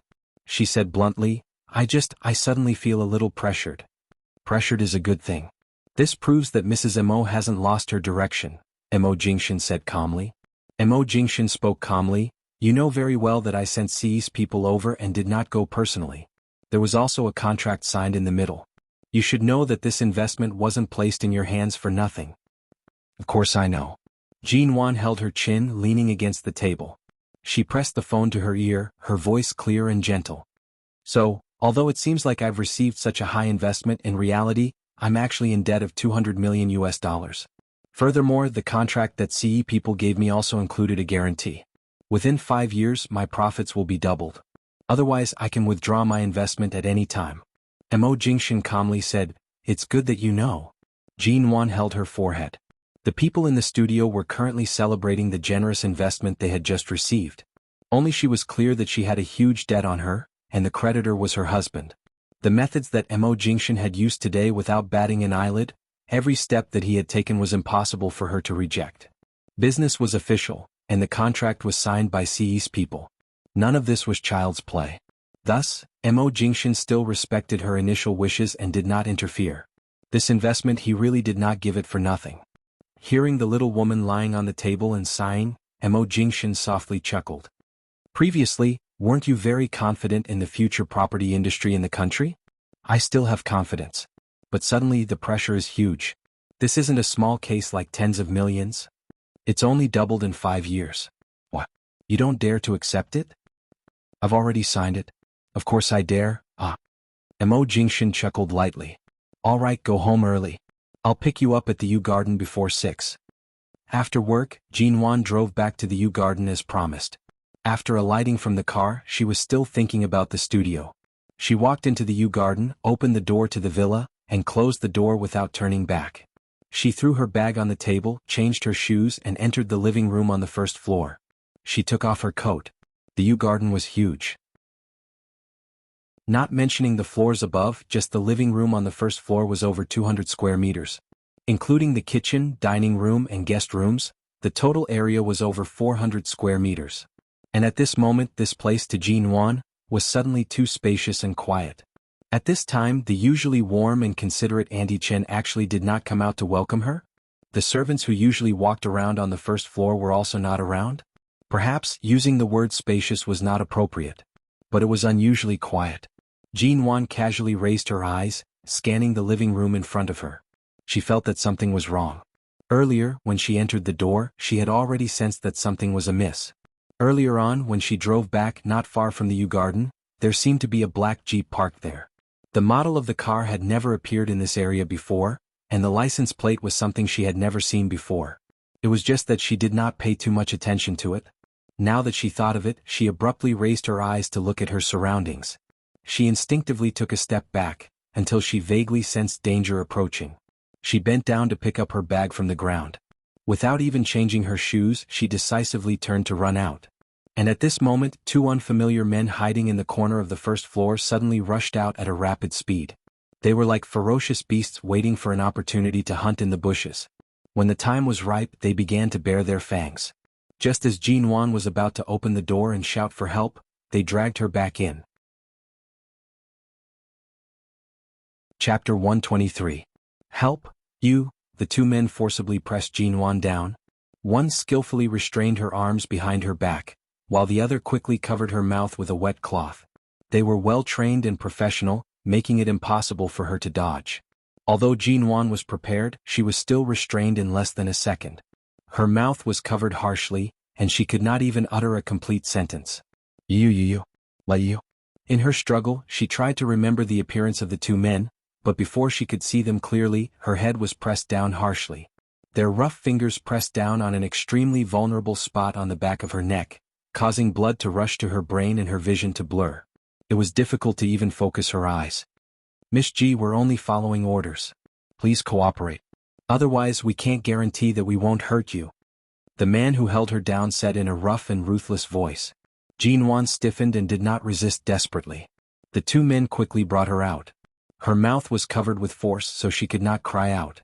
Soon she was pushed into the back seat of the black jeep. Only after the door was closed did Jinwan breathe freely. She turned to see that the back seat and the front seat were completely separated. There was a solid metal plate in the middle and she could not see what was happening in front. The rear doors and windows were also sealed shut, and the only door that could be opened was locked from the outside in an instant. Jinwan raised her hand and twisted the door several times in vain. No matter how she hit or kicked, it would not open. The car window was reinforced with a black film. The people outside could not see inside and the people inside could not see outside. It was a vast expanse of darkness. Who on earth are you? Let me out of the car. Jinwan turned around and slapped the metal plate in front of her. She did not know if the people in front heard her, but no matter how she yelled or slapped, she could not hear any sound. She could only feel that the car had started the engine and was driving away from the U-Garden at an extremely fast speed. Who sent these people to kidnap her? The security in the U-Garden was so perfect. Why were the people at home suddenly not here? Would Auntie Chen and the others be alright? Even though she knew it was futile, Jinwan still slapped the door hard for a long time. There was no sound at all in front. It was clear that the metal plate was soundproof. Jinwan leaned against the metal plate weakly. Boundless darkness and unknown fear surrounded her. Her hands and feet gradually turned cold. She stared at a spot in the darkness and slowly narrowed her eyes. To be able to sneak into the U-Garden without a trace and without the slightest feeling of chaos in the house, it was most likely the G family or the Mo family. After all, only these two families would Auntie Chen not suspect them and would let them in. Mo Jingshan told her not to wander around these days and to go home early was more or less reminded her that she would be in danger. Recalling the scene when she was locked in the bathroom that day, Jinwan could roughly sense that Mo Jingshan's father, Mo Xiaoza, was a person who would not rest until he achieved his goals. As long as he wanted to do something, even if it meant offending Mo Jingshan, even if his methods were ruthless and unacceptable, he would not hesitate to do it. Just now, when the two men restrained her, they had warned her, but apart from taking her away, they did not seem to have any intention of harming her. Jinwan was most likely Mo Xiaoza. Jinwan's originally panicked heart gradually calmed down. No matter what Mo Xiaoza was planning to do, it would definitely not endanger her life. The Mo family and the Ji family were both prominent families in Haicheng. With Mo Jingshan in the mix, Mo Xiaoza would not dare to kill anyone. As the car drove, the surroundings were dark. It was impossible to tell how much time had passed. Every minute and second felt like an entire year. Jinwan closed her eyes in dizziness because of the increasingly scarce air behind the car.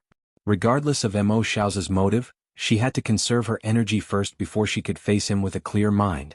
After an unknown amount of time, she finally heard the car door open. Jinwan opened her eyes. She squinted because of the strong light outside the car, but before she could clearly see the appearance of the two, she was abruptly dragged out by them. They still pressed her down and covered her mouth. However, this time Jinwan's resistance was much weaker. She only made two woo-woo sounds before she was brought in. The two nimbly pushed her into a room. Jinwan stumbled and fell to the floor inside. Her arms hurt when they hit the ground. She forced herself to sit up and looked up at the door that was quickly closed. Miss G, please stay here for a night. Tomorrow morning we'll send you back. The voices of the two came from outside the door, followed by the sound of their footsteps leaving. Jinwan rushed to the door, but it was already locked from the inside. The door in front of her was made of high-grade wood. It was very sturdy.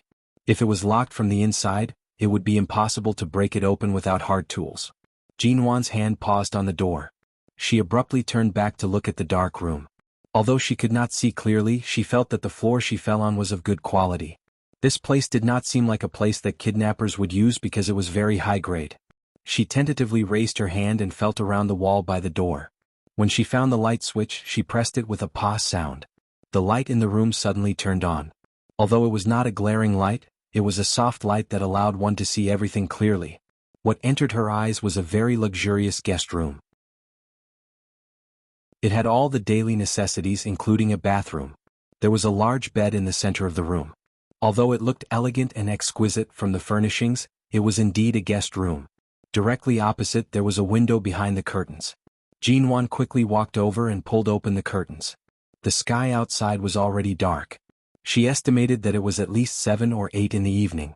The window was not a floor-to-ceiling window, but an ordinary square window. This was the 3rd floor of an unknown villa. It was not particularly tall, but the window was explosion-proof and could not be broken. The only small window that could be opened was also locked. She had thought that the mastermind behind the kidnappers had made a mistake and thought that they could escape through the window. The glimmer of hope that had just been ignited was once again shattered. Jinwan stood by the window and looked out. She saw the large swimming pool behind the villa and the surrounding flower beds full of life. Was there someone living here now? This window faced the back of the villa. There was no road behind, nor were there any people or cars passing by. Even if the lights were on in the room, no one would be able to see her if she stood by the window and made a gesture of knocking on the window for help. There was no way to escape. Jinwan paced back and forth in the room. Chapter 124. Jinwan hugged her legs as she sat by the window, staring at the sky outside. Being locked up here, time seemed to have stopped. It was only when she vaguely heard the sound of a car approaching that she abruptly stood up. She turned and rushed to the door, pressing her ear against it. This was the 3rd floor. She could not hear the movements on the 1st floor clearly, but she did hear a loud knock on the door. Then there were footsteps approaching from the 1st floor. Jinwan raised her hand and tried to knock on the door twice, wanting to remind the person rushing over that she was locked up here. You still have the strength to knock on the door. Did you think the person who came was Jingxin? All of a sudden, a voice that was slightly unfamiliar to Jinwan came from outside. That voice carried the experience and low voice of a middle-aged man. His tone was cold and even a little disdainful. Jinwan's hand immediately froze on the door. Miss Ji, I'm Mo Jingxin's father. Today I invited you here to stay for a night. I have no intention of harming you. After tomorrow you'll be free. In Mo Xiao's words, the so-called freedom, Jinwan could clearly hear another layer of meaning. She was silent for a moment before raising her voice to say, since you're Jingxin's father, I should call you Dad in name. We're a family. Why did you lock me up? This Dad, I can't accept it. Mo Xiaoza coldly said, Jingxin has more important things to do tonight. He doesn't have time to deal with your problem. You can stay here in peace. Where is Mo Jingxin right now? Jinwan instinctively had a bad premonition. From today onwards, his whereabouts have nothing to do with you. You can only stay here today. Don't run out and ruin his plans. After coldly saying this, Mo Xiaoza directly left the door. He did not plan on saying another word to her. At the same time, there was the sound of a car approaching. Jinwan suppressed the layers of uneasiness in her heart and leaned against the door to listen carefully. Not long after, she heard what sounded like the sound of a walking stick hitting the ground. Following that, Elder Mo's angry roar rang from the staircase. You locked that G-brat here, didn't you? Let her out right now. It was Grandfather Mo. Jinwan frantically knocked on the door. Grandfather. I'm here. Grandpa. There was a short silence outside. She was on this floor, so Grandfather Mo might not be able to hear her. Outside, Elder Mo raised his voice and scolded, Xiao Zhe. No matter how much power you have in America, don't forget that Hai Qing still has me and Jingxin. If I want you to leave Shine, all I need to do is say the word. You don't even listen to your own father now, do you? Elder Mo angrily roared. He had rushed here in a hurry and his words were rough. Jinwan and Jingxin's relationship is very good. If you dare to force this loving couple to live the rest of their lives in torment, don't even think about entering the Mo family's doors in this lifetime. I don't recognize you as my cruel and merciless son. Father, please calm down. Mo Xiaoze had already descended. His tone was neither fast nor slow. It's already this late. The setup that should be set has already been set. The people who should be involved have already entered. Even if you fly over now, it'll be useless. Jing Shen can't stay in the country forever. Many years ago he had his own achievements in America. In the future when he inherits Shine he will stay in America for a long time. In this huge Hai Cheng, a mere daughter of the Ji family is completely unsuitable for him. Whether he's suitable or not is Jing Shen's own choice. Did you really think that back then Jing Shen and Jin Wan's marriage was completely arranged by me? If Jing Shen hadn't agreed to it himself, even if I held a knife to his neck, he wouldn't have married her. Elder Mo said harshly. So what? Back then when Jing Shen left America I already warned him. If he wasn't so hard to control, I wouldn't have used such a method. He belongs to Shine. He can't be limited to this Hai Cheng forever. If he wants to leave he has to break away from Jin Wan, an unimportant shackle. Mo Xiaozhe's reply was cold and arrogant, leaving no room for negotiation. *T. You kidnapped Jin Wan, drugged your own son, and locked him in a hotel room within Shuyan. Did you learn such despicable methods from those Americans? Hearing these words, Jin Wan, who had been quietly standing by the door, felt as though she had fallen into an icy lake. Her blood from head to toe lost all warmth. Since I've sent Shu Yen to Hai Cheng, I don't plan on sending her back to the Yin family in America. She must marry Jing Shen. Mo Xiaozhe's tone was cold and arrogant. You're already old. There's no need to worry about the marriage of the younger generation. As long as we successfully get through tonight, perhaps Shu Yan's stomach will have the great-grandson you've longed for day and night. Pa, are you trying to force Jing Shen to his death, or are you trying to force me to my death? Mo Xiaozhe was cold and indifferent. Father, you came here. Even if you can bring Jin Wan away, what can you do? Before I came back, Jing Shen and Shu Yan had already been together in the room for more than half an hour. Right now, even more time has passed. That kind of drug, not to mention Jing Shen's hot-blooded age, even someone like you in your 70s or 80s would not be able to withstand it. You bastard. Elder Mo abruptly raised his walking stick and viciously struck Mo Xiaozhe. How could I have a son like you? Immediately call the people over there to release Jing Shen and Shu Yan. I can't watch as Jing Shen is destroyed by you. It's too late. The drug takes effect quickly. No man can withstand it. If you open the door now, you'll undoubtedly be interrupting Jing Shen's good time. You unfilial son. I really regret not strangling you to death in your swaddling clothes 50 years ago. Mo Xiaozhe sneered disapprovingly. If I die, where will you find such a good grandson in the future? Elder Mo angrily swatted him away with his walking stick and rushed upstairs. Where did you lock Jin Wan up? Mo Xiaozhe saw that the elder had already gone up to the third floor. It was clear that he had heard Jin Wan's incessant knocking on the door. His eyes were cold and displeased. However, because the elder had already found his way over, he coldly followed up. Jin Wan was behind the door. Her lips had already been bitten until they bled. She forcefully knocked on the door. Grandfather, I'm here. The sound of the walking stick and hurried footsteps approached at the same time. Elder Mo stepped forward and used his walking stick to hit the door harshly. He flew into a rage and turned back to glare at Mo Xiaozhe. If you don't release Jin Wan today, if you dare to let anything happen to either Jing Shen or Jin Wan, this old man will directly die in front of you. Father. Mo Xiaozhe's expression was cold.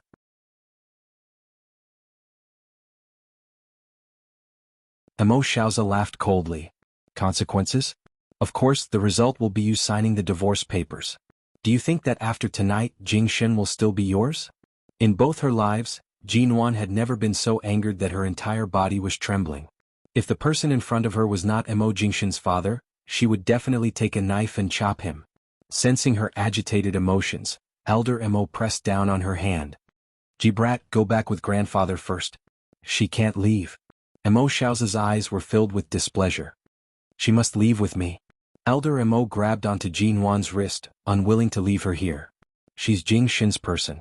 Even if Jing Shen isn't here on account that Jin Wan calls me grandfather, I'll bring her safely back to the Mo family. Shu Yan can also call you grandfather. Mo Xiaozhe's expression was cold. After tonight, Jing Shen will know that the most suitable person for him is still in Shu Yan. Elder Mo's expression was cold. He still held onto Jin Wan's wrist tightly, blocking her behind him. Every time the two bodyguards tried to approach, the elder would raise his walking stick and force them away. Elder Mo angrily shouted, "Who dares to touch my granddaughter-in-law? Step over this old man's body first." Father. Mo Xiaozhe's expression was dark.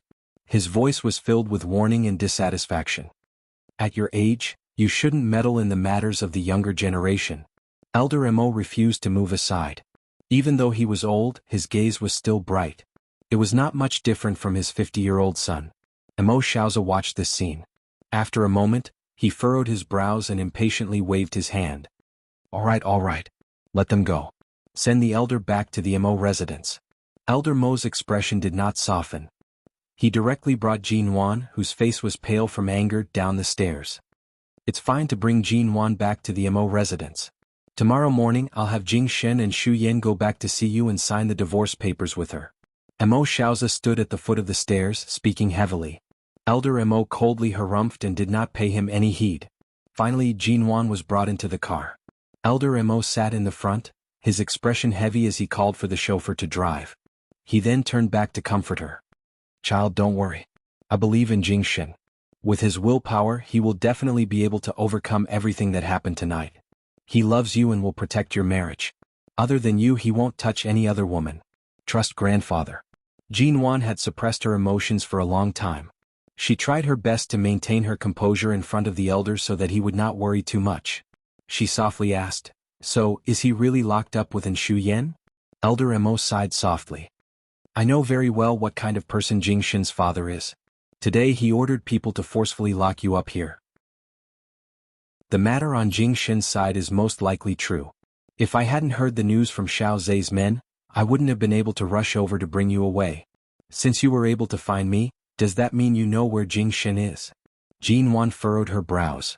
Elder Mo shook his head. Before I rushed over, I had already sent people out to investigate.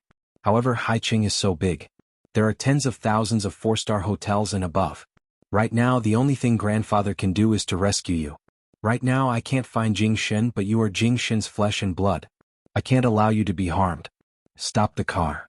Jin Wan suddenly said, Grandfather, let me get off. Elder Mo was silent for a moment. It was not that he did not know her personality. After all, this was Jin Wan and Mo Jingshen's marriage. She had things she wanted to say and do. He should not stop her. The car had just stopped when Jin Wan abruptly pushed open the door and got off. She turned and ran back to the villa. Before the door closed, she rushed in. Mo Xiaozi heard the movements outside the door and turned back to look at Jin Wan, who had actually returned. His cold gaze was calm as he looked at her. You've already been brought away by the elder. Why did you come back? Mo Xiaozi coldly asked. Chapter 126. Mo Xiaozi smiled coldly. You dare to threaten me? Your guts aren't small. Don't think that Jing Shen can protect you forever. Right now he's already together with Xu Yan. I advise you to hurry up and prepare for a divorce. Although human nature has a side that is hard to control, even if it's controlled by the drug. Jin Wan's gaze was firm. But I still believe in him. After speaking without waiting for the 2 bodyguards to chase her out, Jin Wan directly turned and walked out. Returning to Grandfather Mo's car, she asked in a calm voice, Grandfather, can you lend me your phone? Elder Mo did not say much, directly passing the phone to her. Jin Wan picked it up and was about to call Mo Jingshen when she saw that there was an entire row of call records. There were more than 30 of Mo Jingshen's numbers. They were all numbers that Elder Mo had previously called him. There were so many of them, but not a single one was connected. Jin Wan calmly dialed Mo Jingshen's number and then placed the phone by her ear. After a short beep, there was a cold and emotionless female voice. I'm sorry, the number you have dialed is temporarily unavailable. Sorry, Mo home. On the way back it had already begun to rain. Right now the rain was pouring outside. Jin Wan sat on the bed.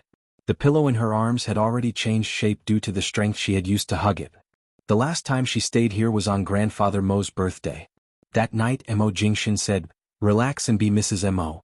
You have me for everything. When she returned once again, sitting on this bed, all she could hear was the howling wind and heavy rain outside. She had called Mo Jingshen countless times, but none of them were able to connect. Elder Mo had sent out several batches of people, but they could not find any trace of him. Even the last location of Mo Jingshen's phone signal was checked, but there was no result. Time passed bit by bit. It was already 11 o'clock p.m. According to Mo Xiaozi, Mo Jingshen had been locked up within Xu Yan since 7 o'clock p.m. An entire 4 hours had passed. There was a knock on the door. Jin Wan sat on the bed and did not move. Finally, a helper pushed the door open. After taking a look, she turned and nodded at Elder Mo. Elder Mo's figure appeared by the door and walked in. Brat, since you said you believe in Jing Shen, you should wait for him to come back in peace. Elder Mo looked at her, gently comforting her. I watched Jing Shen grow up. I know very well what kind of person he is, how his character is, and how his self-control is. Jin Wan nodded silently and did not speak. She knew how it felt to be drugged. After all, she had experienced it before. How she had suffered that night and how her body reacted naturally. Those scenes and feelings were magnified infinitely in her mind and body. It had been 4 hours.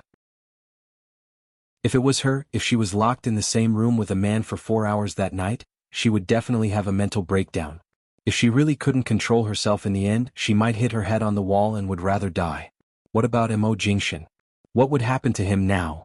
It was said that the drug would completely destroy a man's rationality, and he would only be able to rely on his biological instincts. Rumble, the deafening thunder sounded again, and a bolt of lightning flashed across the dark night sky. The dazzling light illuminated the front yard of the Mo mansion, but it was instantly drowned in the endless darkness. Chapter 127. At this time, why would there be a car coming? Elder Mo's eyes were suddenly filled with hope. He turned back and urged, quickly go take a look. Has Jingshin returned? The moment the elder spoke, Jinwan was already one step ahead of everyone else and ran out first. Aya, Brat, why didn't you bring an umbrella? Quickly hold an umbrella for her. Don't get wet. Elder Mo chased after her with his walking stick, but he could not catch up to Jinwan's speed. He watched as Jinwan ignored the pouring rain and rushed out the door. The helper and butler rushed out with umbrellas. Jinwan did not notice how cold and wet she was. She only stared at the car lights and ran over. However, when she approached, she realized that the car was not Mo Jingshan's but a taxi. Her footsteps paused. She stood in the rain. The night lights on both sides of the Mo family's courtyard swayed slightly under the rain. The car door opened. The moment she saw Shuyan's figure standing by the car, Jinwan's brows instantly froze. Shuyan came over with an umbrella after alighting. She raised her eyes to see Jinwan, and her footsteps paused. She then turned to see the helper and butler come over to hold the umbrella over Jinwan's head. However, at this time Jinwan's entire body was already drenched. Shuyan approached Jinwan. Through the curtain of rain she softly said, Mrs. Mo, I'm very sorry. Jinwan stood there watching Shuyan, who came alone. From start to finish she did not see Mo Jingshan's figure. Her expression was calm, but it was as though she was silently suppressing her emotions. Her gaze was cold and her tone was low and slow. What did you do? Are you going to apologize to me? Shuyan lowered her eyes, holding on to the umbrella. The rain is so heavy. Let's go in and talk. That's right, madam. Your hands are all wet. Quickly go back and change. The helper held the umbrella for Jinwan while reaching out to pull her back. Jinwan silently stared at Shuyan. She saw a flash of emotion in Shuyan's eyes and immediately seemed to understand something. She did not speak further and allowed the helpers to drag her back into the villa. The old man had just taken a few steps behind them with an umbrella. Seeing that they were about to enter, he hurriedly asked the servant to open both doors of the villa and let them in quickly. The helper deftly brought 2 thick blankets over to cover Jinwan. Shuyan had been holding the umbrella and was not drenched. She placed the umbrella down the moment she entered. Shuyan? How could it be you? What's going on with you guys today? Elder Mo saw that Shuyan was dressed neatly and was not locked in a room like Mo Xiaoza had said. Grandpa Mo, I'm sorry. I should have come earlier, but because there were spies around, I couldn't avoid them. That's why I came so late. Shuyan said to Elder Mo apologetically, I can explain tonight's situation to you, but can I speak to Mrs. Mo alone for a few words first? Elder Mo furrowed his brows, turning to look at Jinwan, whose head and face were drenched in rain. Jinwan calmly looked at Shuyan, her voice cold. What do you want to say? Shuyan directly walked toward her, using her gaze to indicate for Jinwan to go to the side to speak. Jinwan did not speak, turning to walk to the first floor of the villa near the blue and white porcelain vase. Shuyan stood by her side. When she spoke, her voice was so soft that only Jinwan could hear. To be honest, to me tonight is indeed a rare opportunity. I've liked Xiao Mo for many years. Ever since I was a teenager, my father and Uncle Mo promised me that they would definitely let me marry him. Because the autumn rain was too cold, Jinwan's face and lips were pale from the cold. However, her gaze was cold and bright. So, for Missin to come here at this time, it shouldn't be as simple as expressing your stance. And Shuyan smiled mildly, but her smile was somewhat bitter. The reason I like CEO Mo is because I really like him too much and I look up to this man too much. That's why I can't use such a method to forcefully keep him. Jean Wan silently raised her brows. Liking was possessive, while love was not easily profane. It was as though it was only at this moment that Jean Wan truly felt in Shuyan's seriousness toward Mo Jingshan. And Shuyan's tone was mild and unhurried. I've always known about today's plan. Although Uncle Mo's methods were a little overboard, I initially tacitly agreed and accepted it. However, at the most crucial moment I gave up. In order to avoid Uncle Mo's spies, I gave the cup of coffee that they gave me to another female secretary who was traveling with me. The coffee contained something similar to a knockout drug, something that would cause a person to faint for more than 10 hours. After she fainted, I exchanged clothes with her. The people Uncle Mo sent were not particularly familiar with me, so they directly brought the unconscious female secretary away and sent her to the designated room. Jean Wan glanced at her. Since you agreed to this plan from the start, why did you still drug yourself? And Shuyan chuckled lightly. It should be easy for you to figure out the reason. Jean Wan coldly smiled. Indeed. And Shuyan was a shrewd woman. If she wanted to use this opportunity to be together with Mo Jingshan, she would definitely leave a way out for herself. If she was also drugged, she could logically become the innocent party. Actually, if it was a fair competition, I might not lose to you. Even if I lose because of CEO Mo's feelings for you and not because of you, Jean Wan, and Shuyan softly emphasized. Jean Wan indifferently curved her lips. Missin, from the moment you agreed to cooperate with this plan, you had already lost. And Shuyan's expression faltered. The trace of distress in her eyes did not escape Jean Wan's eyes. As long as you had the slightest chance of winning, you would never agree to such a lowly and despicable plan. The coldness in Jean Wan's eyes surged. In the end, what woke you up was not because of how much you love Mo Jingshan, but because you understand him too well. You knew that such an outcome would not only fail to obtain him, but it would also bring about unimaginable consequences. And Shuyan smiled. Mrs. Mo, you really aren't like the rumors. Perhaps I've really underestimated you. I don't need your overestimation. Jean Wan dragged out her words. Right now, it is Miss Anne's sobriety that has truly saved your life. You know very well that Mo Jingshan is not someone who can be easily manipulated or threatened by others. This step of yours is to protect yourself. And Shuyan suddenly stared at her, speaking in a low voice. Right now, your words are so rude. Aren't you afraid that I'll just walk away right now and continue hiding CEO Mo's whereabouts?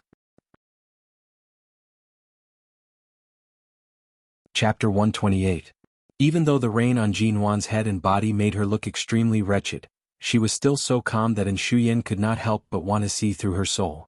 She wanted to see how this Jean Wan, who usually did not show any sharpness, was different from others. However, her words had already been pointed out by Jean Wan. And Shuyan indeed had no way of rebutting her words. Tonight, if you haven't found your side and continue to stand by Director Mo's side, I'm not sure what the consequences will be, but I'm sure you won't be able to bear it. Jean Wan's tone was calm. Only by helping me can you save yourself and the Yin family from this disaster. Missin, you've already made up your mind before coming here. Now you want to use leaving to threaten me?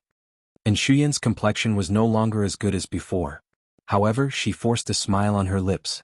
At a time like this, you can still be so clear-headed. I really wonder if you even love Xiaomo.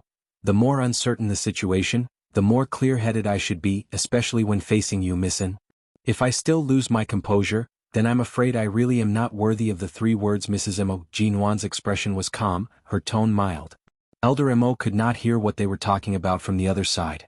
Right now, he was so anxious that he directly walked over, wanting to ask what exactly was going on. Hearing the elder's movements, and Shuyan did not waste any more time. She softly said, I don't know how long that female secretary will be unconscious for, but she has indeed been sent into that room. After all, it has already been over 4 hours. This kind of torture, I don't know how much longer COMO can endure. Jean Wan finally furrowed her brows and looked toward her. He's in the Wanli Xingchen Hotel on Bin Hai Road, 33rd floor, room 3320.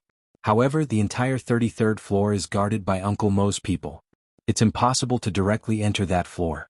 I can only bring my words to this point. Think of a way yourself. With that, and Shuyan turned to face the approaching elder Mo. Grandfather Mo, tonight's matter has startled you. I'm really sorry. Uncle Mo has always been a very domineering person. If he wants to do something, no one will easily stop him. You must know his temper very well. Afterward, and Shuyan pulled Elder Mo to the side to continue talking. Jinwan did not walk over. She only watched the lightning, thunder, and storm outside the window. Earlier, and Shuyan's words reminded Jinwan that although Elder Mo was powerful in High City, the majority of Shine Group and the Mo family's power was in Mo Xiao's hands. Even if he was not suppressed by Elder Mo in name, if Mo Xiao really feared the Elder's power, he would not have done such a thing tonight. If Grandfather Mo sent someone to the hotel right now, he might not be able to bring Mo Jingshan out in time. On the other hand, it was very likely that Grandfather Mo would cut off all ties with his biological son Mo Xiaoza. Furthermore, there might even be people who wanted to take advantage of the situation and cause internal strife in the Mo family. 15 minutes later, Jinwan returned to her room to dry her hair, changed her clothes and went out. Ignoring the Mo family's obstruction, she drove straight out of the Mo family's gate. Before she left, she only left one sentence for Grandfather Mo. "Grandfather, I'm going to bring Jingshan back. Wait for me." Bin Hai Road, Wanli Xingchen Hotel. This was a newly opened 7-star hotel in High City. It had only been opened for less than a month and had yet to be entered into High City's website. If one wanted to check, it would be easy to overlook the existence of this new hotel. Because it had just opened, the security inside and outside of the hotel were still under construction and could not be considered perfect. Also, because the hotel was too expensive and was located in this area of Bin Hai Road, there were not many people staying in the hotel. There were also not many staff in the hotel. Jinwan drove over and tossed the car keys to the security guard outside the door. She took her bag and walked into the main entrance of the hotel. The feeling she gave off did not seem like she had come with a motive. She was dignified, gentle, and calm, appearing like a guest who had no choice but to stay in this hotel for the night due to the heavy rain. Her appearance at this moment did not arouse the suspicion of the staff. After handing over her identification, Jinwan stood at the front desk and said, "This is a sea view hotel, right? Can you give me a room on a higher floor? This way the view from the balcony will be better. The price doesn't matter. It's best if it's above the 30th floor." "I'm sorry, miss. Tonight, the 31st to 35th floors have all been booked. Only the 30th floor and below can be checked in. Is room 3016 okay?" "It's on the 30th floor," the lady at the front desk asked politely. Jinwan smiled mildly and nodded. "Sure. All right. This is the room card for room 3016. Please keep it well." After receiving the room card, Jinwan quickly walked into the elevator. She did not look at anyone and quickly went upstairs to her room. After entering and closing the door, Jinwan flung her bag aside and rushed to the window. Ignoring the raging storm outside, she opened the floor-to-ceiling windows on the balcony and walked out. She raised her head to look in the direction of the 33rd floor. Earlier on, she had looked carefully on this floor. Room 3020 was only 2 doors away from her room 3016. Room 3320, where Mo Jingshan was now, was in the room on the right. Jinwan stared up and gripped the balcony railing tightly. She tested the firmness of the railing and then turned back to take out a pair of sneakers from her bag. She changed out of the high heels on her feet and put on the sneakers, tying the laces tightly. Finally, she threw her bag on the bed and only carried the room card with her. She turned back to the balcony and jumped up with force. She carefully stepped on the railing on the balcony and at the same time, shifted her gaze to the outdoor air conditioner half a meter above her. She tried to step on it. Very good. The outdoor air conditioner was installed very firmly. There was even a very sturdy square railing around it. Jinwan did not dare to look down. After all, the height of the 30th floor was something she had never dared to challenge in her 2 lives. She hardened her heart and gripped the railing on the outside of the air conditioner to step up. She then carefully stepped on the firewall and metal railing necessary for high-rise buildings. Step by step, the 31st floor, the 32nd floor, the 33rd floor. In room 3320, the shower head was turned off. Mo Jingshan, who had taken dozens of cold showers, put on his shirt and walked out of the bathroom. His dark, boundless eyes coldly glanced at the unconscious woman on the bed. A murderous aura spread around him. Mo Jingshan casually threw the blanket on the bed over the woman, covering her from head to toe. When he turned, he suddenly heard strange movements outside the window. Chapter 129. Then, a rain-drenched head popped out from the other side of the balcony. Mo Jingshan raised his brows and hurriedly walked over. With a schwa sound, he opened the floor-to-ceiling window. Outside the window, the wind and rain intertwined. At that moment, the curtains fluttered dreamily. Jin Wan's figure gradually became clear on the balcony. Finally, the woman gritted her teeth and jumped in from the railing. However, because of the rain, her legs were already cramping. The moment she jumped down, she fell to the ground. She hissed in pain and rubbed her cramping calf while inadvertently raising her eyes to look inside. At first glance, she saw Mo Jingshin in front of the window. Before she could clearly see the man's expression, Jin Wan subconsciously stood up with a whoosh. However, the pain in her legs made her fall forward the moment she stood up and took a step forward. This time, she simply threw herself into the man's arms. For the first time in his life, Mo Jingshin was so shocked that he didn't move for a long time. The weight in his arms brought him back to himself. He subconsciously held the little woman who threw herself into the cold rain and air. Jin Wan's face bumped hard against his chest and she gave a low, muffled moan. Ew! Outside the window, thunder rumbled. Mo Jingshin felt the coldness from Jin Wan's body. Without saying a word, he closed the window and then pushed the woman in his arms away from him. He lowered his eyes and stared at her as though he was looking at a monster. He looked at her from top to bottom and saw a bloody scratch on her face. How did you come up? He asked in a low voice, but his hand had already touched her cold face. His cold eyes showed no emotion. Instead, he was so angry that he seemed to want to throw her down from the 33rd floor. Jin Wan didn't explain. She was cold, but Mo Jingshin's body was too hot. She endured the terrible pain in her legs and clutched his shirt tightly. Feeling the heat from his body, she quickly looked around the room. Seeing the bulging quilt on the bed, she didn't hesitate to lift the quilt to see if the woman was wearing clothes. However, when she was about to move, her calf ached so much that she grimaced in pain and almost fell to the ground. If Mo Jingshin hadn't held her up, she would have fallen down. It hurts. It hurts. Seeing that she was in so much pain that her expression was about to contort, Mo Jingshin's cold expression softened slightly. He looked at her leg. Where does it hurt? Cramp my left calf. Jin Wan's face was pale as she pointed at her own calf. Be gentler, it hurts. Mo Jingshin touched the area on her calf that was cramping. His gaze darkened and he picked her up by the waist. He entered the bathroom, adjusted the water temperature, and carried Jin Wan to sit by the bathtub. He poured the warm water on her legs, warmed her legs with one hand, and used the other to rub the cramps on her calf.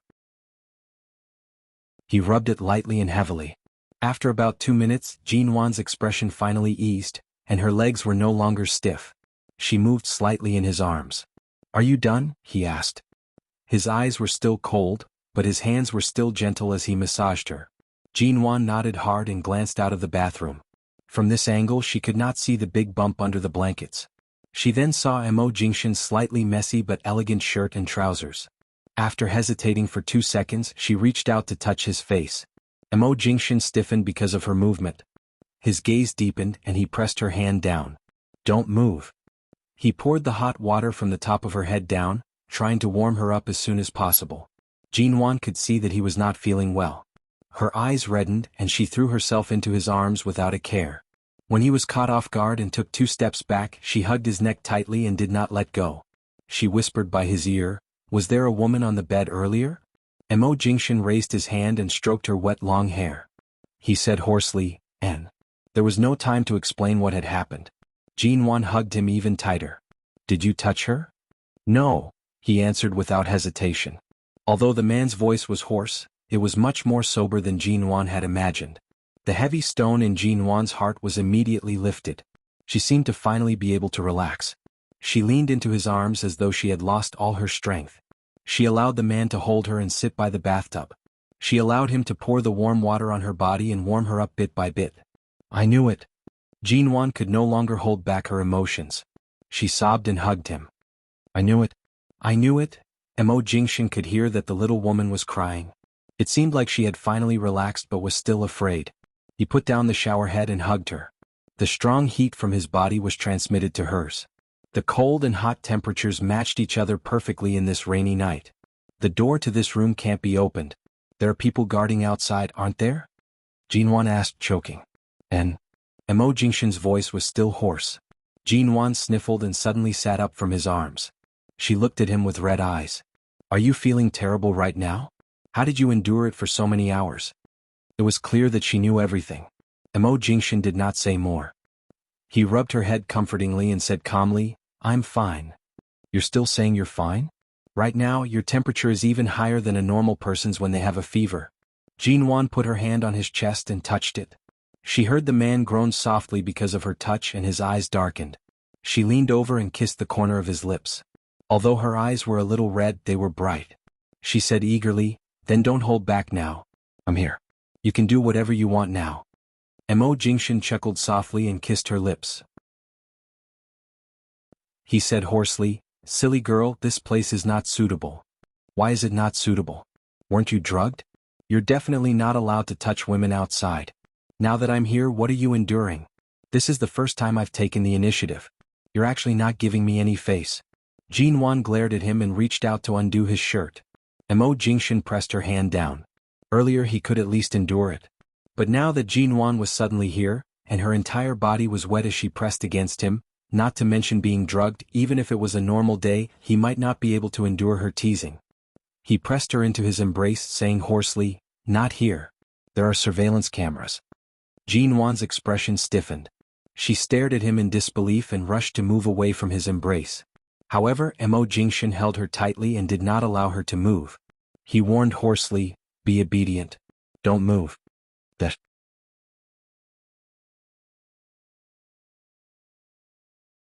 Chapter 130. Then if I'm in your arms right now, won't you feel even more uncomfortable? Jinwan carefully maintained a distance from him. Even so, she could still feel the shocking heat from his body. What kind of terrifying self-control did Mo Jingshan have? Even in such a situation he could still endure it. With your current state, there's no difference to me whether you're standing there or sitting in my arms. Mo Jingshan held her waist, breathing in the light scent of rainwater on her body. Why don't you let me hold you for a while? Jinwan sat in his arms unmoving. However, as he was tormented, her heart did not feel good either. The man held her just like that, pressing his head against her snow-white neck. His burning kiss landed on her collarbone, causing her body to tremble. Feeling her sensitive reaction, Mo Jingshan tightened even more. He closed his eyes to avoid looking at her, choosing to chat to distract himself. He asked, how did you know I was here? And Shuyan went to the Mo family, Jinwan answered honestly. Jinwan answered truthfully. She said that although she wanted to be with you, she didn't want to do it in this way, so the person who was sent to your room tonight was not her, but another female secretary who was with her. Jinwan did not need to lie, nor did she need to defame Shuyan.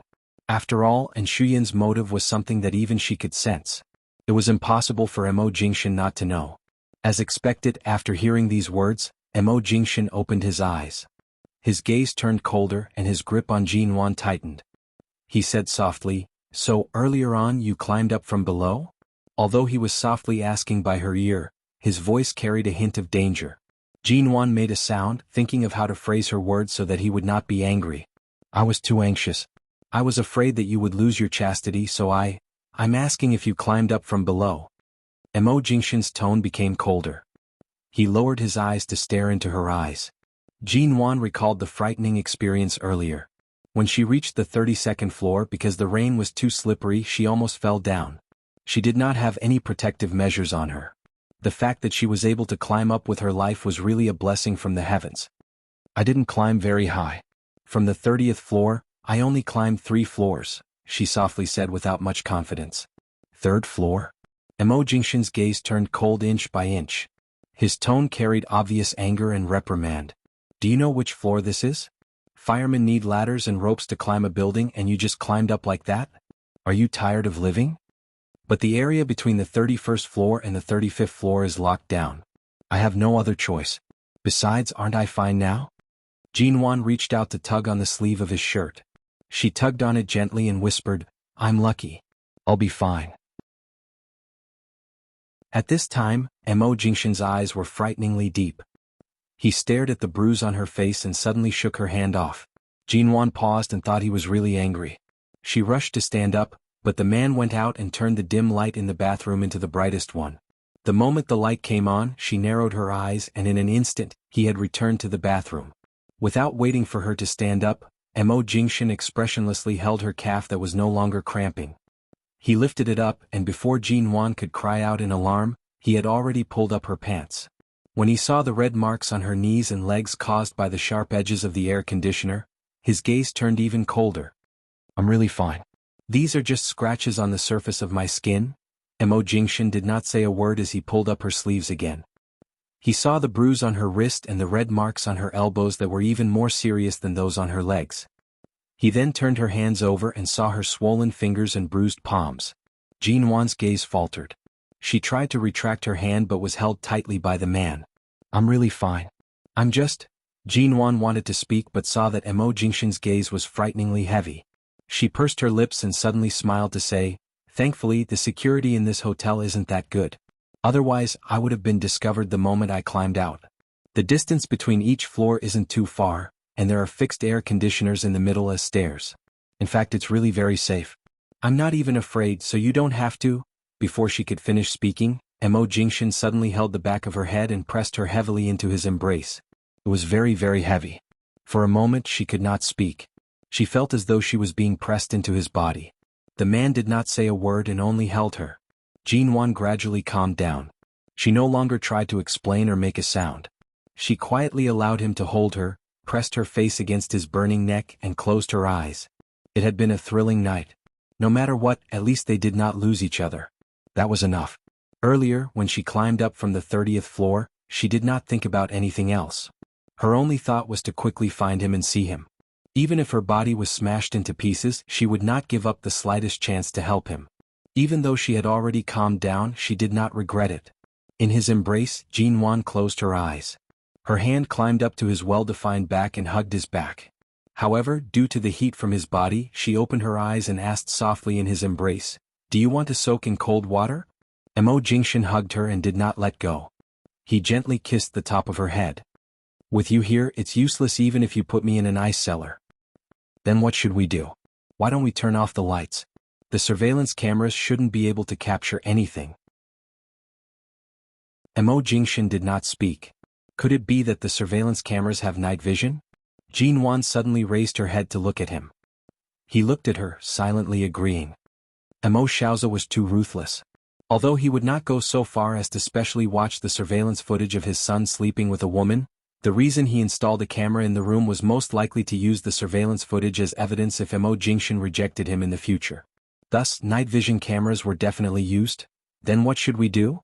Jinwan felt that he was even hotter than before. Mo Jingshin's brows moved. He lowered his eyes to look at her and suddenly smiled. Right now, his shirt was slightly disheveled, and his gaze was unusually dark. There was a sense of decadence and attractiveness to him. "It's all right. The sky is about to brighten. This type of drug will usually wear off after 12 hours. It's only 1 in the morning." Jinwan lowered her head and suddenly raised her hand. "Why don't I use my hand to help you?" Chapter 131. The man's voice was hoarse and seductive. Jinwan could barely stand it. Furthermore, right now, he was in such extreme torment, Jinwan thought he was embarrassed. She had already thrown caution to the wind. What was there to be embarrassed about? She reached out to tug on the belt hidden under his shirt. Mo Jingshin abruptly pressed down on her hand. His gaze was heavy and filled with indescribable darkness and profoundness as he stared at this little woman who did not know life from death. "The surveillance cameras have blind spots. Let's find a corner where the cameras can't capture us." Jinwan did not wish to see him suffer so silently. She took the initiative to look back at the bathroom and several places around the bathtub. "Here. After the lights are turned off, there's also the door. It definitely won't capture us." As she spoke, she took a step back toward the bathroom door. Her hand was still tightly gripping the corner of his shirt, preventing him from moving away. The moment Jinwan hid behind the door, Mo Jingshin sighed softly. He did not allow her to undo his belt but instead held her wrist, leaning down to kiss her harshly on the lips. The kiss was deep and heavy as though he wanted to skin her alive. In the end, he forcefully pressed down Jinwan's disobedient hand that was moving back and forth on his body. He gave a low, muffled snort, speaking through gritted teeth. "Do you want me to die?" Jinwan's hand was restrained by him and could not move. She could only stare at him helplessly and say with incomparable sincerity, "It's just using my hand. I really know how to do it. In the past, Xia Tian and I secretly watched that kind of movie." Seeing Mo Jingshin's raised brows, Jinwan immediately revealed an excited expression. It's rare for me to have such an active opportunity. Don't you cherish it? Of course I have to cherish it. Mo Jingshan chuckled softly but still held her wrist. Although the wound on your palm is not deep, it was scratched by those metal edges when you climbed up. This kind of injury requires a tetanus shot. Now that you've been soaked in the rain, it's already red and swollen. As he spoke, he comforted her, gently kissing her forehead. I can't take the risk of letting your wound get infected. It'll be over after one night. It's all right. At this moment, Jinwan deeply regretted that she had prepared everything else but forgot to prepare a pair of anti-abrasion and scratch-resistant rubber gloves when climbing up. She looked at her red and swollen palms for a while, and from time to time, some blood would flow out from the thin wounds. She sat there with furrowed brows. Mo Jingshan thought she was thinking about the wound on her palm, but in the next moment, Jinwan's words almost caused the composure he had maintained for more than 20 years to collapse. How about I try it with my mouth? Seeing that the man suddenly fell silent, Jinwan actually felt a little embarrassed. After all, she had seen a lot of big movies in the next 10 years. Although she had never done it before, she was not too unfamiliar with it. Then I'll go turn off the bathroom lights. Jinwan stood up and was about to walk around the man in front of her to turn off the lights outside the bathroom. However, the moment she got up, her wrist suddenly tightened. The man pressed her against the wall and buried his burning face in her neck. He hugged her tightly and said in an unbelievably hoarse voice, "If you really want to try, I'll give you the chance anytime after we leave this place." Jinwan's face instantly flushed red. Who said I wanted to try? I just saw that you were in too much pain. Mo Jingshan chuckled hoarsely, hugging her. There's no need. Just hold me like this. Stand here and don't move. Are you sure that just a hug is enough? And? His voice was still low and hoarse. But I feel like you're in a lot of pain. He did not speak again, hugging her tightly. Jinwan leaned against the wall, allowing the man's tense body to press against hers. There was no gap between their bodies, and his body temperature gradually warmed her up. Jinwan obediently raised her hands to hug his back, pressing her face against his chest. She closed her eyes and listened to the man's heart that was not as steady and calm as usual. But even so, even though Mo Jingshan's short black hair was slightly messy, he was still incomparably handsome. Even though his shirt and pants were half-soaked by her, he still possessed his unique charm of calmness and self-control. In comparison, Jinwan, who had climbed up from the 30th floor with no regard for her life, was completely soaked. There were still some traces of blood on her clothes, and there were small red marks on her face. She looked unbelievably wretched. She did not expect that even at this stage she was still more wretched than him. They hugged for a long time, so long that Jinwan felt as though she was about to be burned by the heat of his embrace. She had only just begun to relax for the night when she leaned against his chest and almost fell asleep. All of a sudden, the man said in a low and hoarse voice, "Go out first. Let me take a shower." Jinwan opened her eyes. She was about to fall asleep, but she did not immediately wake up. She asked in a daze, "Is it cold water?" Jinwan nodded and cooperatively turned to walk out of the bathroom. In the end, a dry towel was suddenly tossed over her head. "It's not convenient to take off your clothes here. Your body is still wet. Wrap the towel around yourself." Jinwan nodded again, hugging the towel as she walked out. The consequence of relaxing was that she really wanted to sleep. She wrapped the towel around her body and subconsciously wanted to lie down on the bed or the sofa for a while. However, as soon as she got close to the bed, she saw the big bulge under the blanket, and the sleepiness in her head instantly disappeared. She composed herself and turned on the dim wall lamp at the head of the bed. She slowly reached out and lifted the quilt. Sure enough, she saw a young woman lying there quietly. Her breathing was steady, and she had been sleeping so peacefully in this situation. As expected, she had been drugged. Although he didn't know how long the woman on the bed was going to sleep for, her clothes were still intact, and there was nothing that shouldn't be exposed. The quilt was probably thrown over by Mo Jingshan, and even her face was not exposed. After all, she was a secretary of the Mo Corporation. If she had not had coffee with Shuyen, she would not have been sent to the big boss for no reason. After all, she was an innocent person. Jinwan gently covered her with the quilt again. Although her face was covered, she still left a gap at the edge of the quilt to prevent her from suffocating. Outside the window, the rain was still falling, but it was lighter than before, and the thunder was farther away. Jinwan stood by the window looking at the sea not far away. Even now, she did not dare to look down from this angle. From the height of the 33rd floor, She could not even see the flower beds downstairs clearly. The passing cars were all fingernail-sized shadows. The word, love, was indeed a superstition of the right time and the right place. It would inexplicably give people fearless courage and even disregard life and death. Chapter 132. The few hours before daybreak were similarly torturous for Jin Wan. The two of them slept on the sofa. Mo Jingshan held Jin Wan in his arms. Jin Wan slept soundly in his arms, but she could vaguely feel that his body was unusually hot. It was not until 4 or 5 in the morning when the sky gradually brightened. Jin Wan slept and opened her eyes to look at the dark room. At the same time, she felt that Mo Jingshan had finally fallen asleep. Although his body temperature was slightly hotter than usual, it was not as severe as last night. He must have endured the most difficult part and finally fell asleep from exhaustion. Jin Wan did not move as she leaned against his chest. She listened to his heartbeat and slowly raised her hands to hug his neck, closing her eyes. She did not know if the sleeping man had woken up or if it was out of instinct, but he hugged Jin Wan tighter. A gentle kiss landed on the top of her head. It appeared to be an unintentional kiss, but it caused Jin Wan to uncontrollably smile in his arms. Jin Wan slept for another 2 hours. When she opened her eyes, the sky had already brightened. She raised her head and saw that Mo Jingshan had finally fallen into a deeper sleep. His body temperature had also completely dropped. She released a sigh of relief and moved gently and slowly out of his embrace. She then picked up his coat and covered his body. She tiptoed to the bedside and pulled open the curtains. She looked at the color of the sky. Although there was a thunderstorm last night, the sun was shining brightly this morning. It seemed like it was already past 7 in the morning. At this moment, footsteps approached from outside the door. Jin Wan vigilantly turned around. When she clearly heard that it was Elder Mo's voice, she directly walked to the door. You sure hid Jingshan well? No wonder the people I sent out couldn't find the right place. Elder Mo angrily scolded as he walked by the door. Brat, you can now be considered a schemer. Mo Xiao's voice rang from outside the door. In front of father, I'm afraid I can't bear these words. Elder Mo coldly snorted. What you can't calculate is the human heart. Just this time you still lost in the end.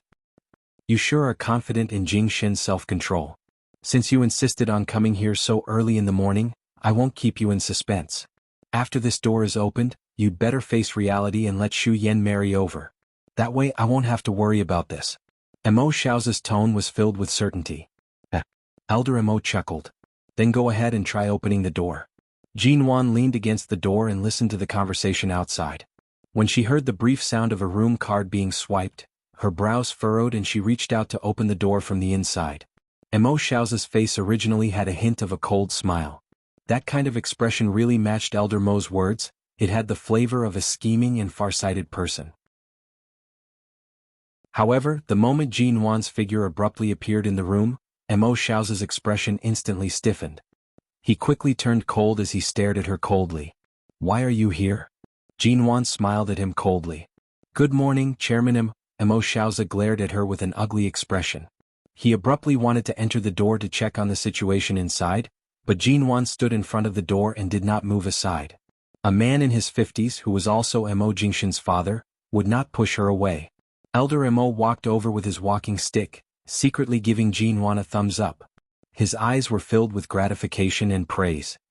He then calmly smiled at Mo Xiao's, whose expression was extremely ugly. How is it? If I say you've lost, then you've lost. Your old man is still your old man after all. When it comes to the matter of my granddaughter-in-law, you can't waver. How did you find it? After all, Mo Xiao's was someone who had seen wind and rain. After a moment, his expression darkened, and he coldly questioned Jin Wan. Jin Wan smiled mildly. It doesn't matter how you found me. What's important is that I was with Jingshan last night. Mo Xiao's narrowed his eyes. Without waiting for him to speak, Elder Mo chimed in from the side. Brat, you've already married in for so long. Why are you still calling him Chairman Mo? Grandfather is here to support you. He's Jingshan's father. It's time for you to change the way you address him. Mo Xiao's expression was still very dark. The scene he expected to see did not happen. Instead, he was beaten up by Elder Jin Wan this early in the morning. His face had been completely thrown away, and his gaze was dark and filled with anger. Jin Wan hesitated for a moment, but she still had to give Grandfather Mo some face. She smiled slightly. Mo Xiaoza coldly watched her. I'm afraid I can't accept Miss Ji calling me dad. If you want to call me that, then call me that. After all, you won't be able to call me that for long. Jin Wan smiled nonchalantly. She did not lose her composure because of the coldness and threat in his words. She continued to stand in front of the door, refusing to let him in. Putting aside the fact that the unconscious woman inside was innocent and could not be implicated or seen by him, Mo Jingshan had stayed up all night and finally fell asleep at daybreak. He should at least be allowed to sleep a little longer. Elder Mo glared at Mo Xiaoza with a displeased expression. Ji Brat has already given you enough face by calling you that. Can't you keep your stubborn temper in check? Jingshan's marriage is his own choice. Even if you're his father, you have no right to criticize him. This Ji Brat has long belonged to the Mo family. Besides, she's still a 20-year-old child. Can't you speak nicely to her? Do you have to be so unreasonable? Elder Mo continued, as the saying goes, it's better to tear down a temple than to ruin a marriage. You're not young anymore. After staying in America for so long, have you forgotten how to write the word respect? How can you be so overbearing? Jing Shin's future belongs to America and Shine, Mo Xiaoza coldly said. I don't wish to repeat myself. Xu Yan is the most suitable candidate. How isn't Xu Yan suitable? In terms of family background, Jin Wan is not much worse off than Xu Yan. It's just that the Ji family is in Haicheng. In the future, if Jing Shin returns to America to take over Shine, Jin Wan's position by his side might not necessarily be worse than in Xu Yan's. You haven't even compared them and you're already denying Jin Wan. You're really a stubborn old man. Being scolded by his 80-year-old father as a stubborn old man, Mo Xiaoza's expression darkened. He then coldly stared at Jin Wan. Mo Xiaoza suddenly ordered the bodyguard behind him, pull her away. The bodyguard immediately rushed forward. Elder Mo saw this and fiercely slammed his walking stick against the ground, angrily saying, Who dares to touch my granddaughter-in-law? Mo Xiaoza coldly stared at the elder, coldly ordering, Are you all deaf? Pull this woman away. Enough. Suddenly, a clear voice rang from behind Jin Wan. Chapter 133. Mo Jingshan stood there expressionlessly. His clear voice carried a biting chill. His gaze was cold and heavy as he indifferently glanced over. The two bodyguards who were about to reach out to pull Jin Wan broke out in cold sweat under Mo Jingshan's intense gaze. They did not dare to touch her again. Regardless of whether it was the room or the entire 33rd floor of the hotel, it was so quiet that one could hear a pin drop. This was not the first time Jin Wan had seen Mo Jingshan so cold, but his bone-chilling gaze still caused her to feel a chill down her spine.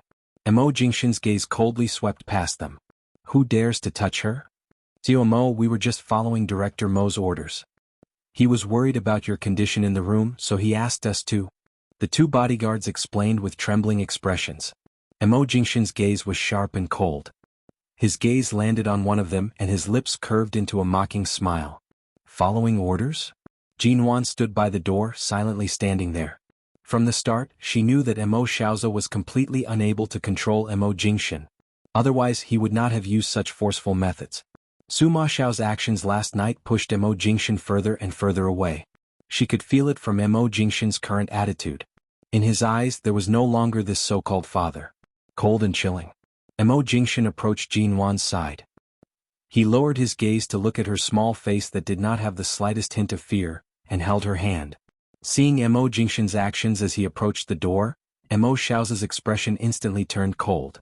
His eyes were filled with displeasure. Jin Wan thought that Mo Jingshan was using this method to appease her. She gently moved the hand he was holding, her fingers scraping against his palm in an attempt to ease the overly tense atmosphere. However, in the next moment she was suddenly pulled over by a force. Her entire body fell into Mo Jingshan's embrace, and she lost her footing. Mo Jingshan's strong arms held her like this, as though announcing his ownership of her. He calmly pressed her against his chest. Mo Jingshan's cold and firm voice brushed past her head. Jin Wan is my wife. With me around, no one can shake her identity as Mrs. Mo. Mo Xiaoza's gaze was cold. Where is Xu Yan? She wasn't with you last night? At this moment, a gentle voice came from the elevator not far away. Uncle Mo, I'm very sorry. Mo Xiaoza suddenly turned around and looked at Xu Yan. The answer was self-evident. Mo Xiaoza's gaze was dark and ruthless. His sharp eyes narrowed.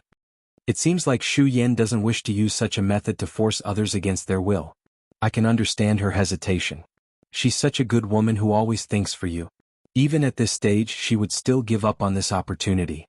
It can be seen how deep her feelings for you are. Jingshin, you better watch carefully. I saw it very clearly. Mo Jingshin's tone carried a hint of mockery. I won't divorce her and I won't marry Shu Yan. I'll only marry one Jinwan in my life. That's enough. And Shu Yan stood in the distance and did not approach. Although Mo Jingshin's voice was cold and light, and the pitch was not high, it was enough for her to hear it clearly from this distance. She lowered her eyes and did not speak again. A trace of bitterness flashed past the corner of her eyes. Last night, during the lightning and thunder, when Jinwan drove out of the Mo family home alone, she should have known, from Jinwan's unwavering trust in Mo Jingshin's gaze, she should have known, Mo Xiao's expression was heavy, cold, and sullen. He then turned to look at Shu Yan's dispirited and quiet appearance and narrowed his eyes sharply and coldly. And Shu Yan politely nodded at him and turned to leave.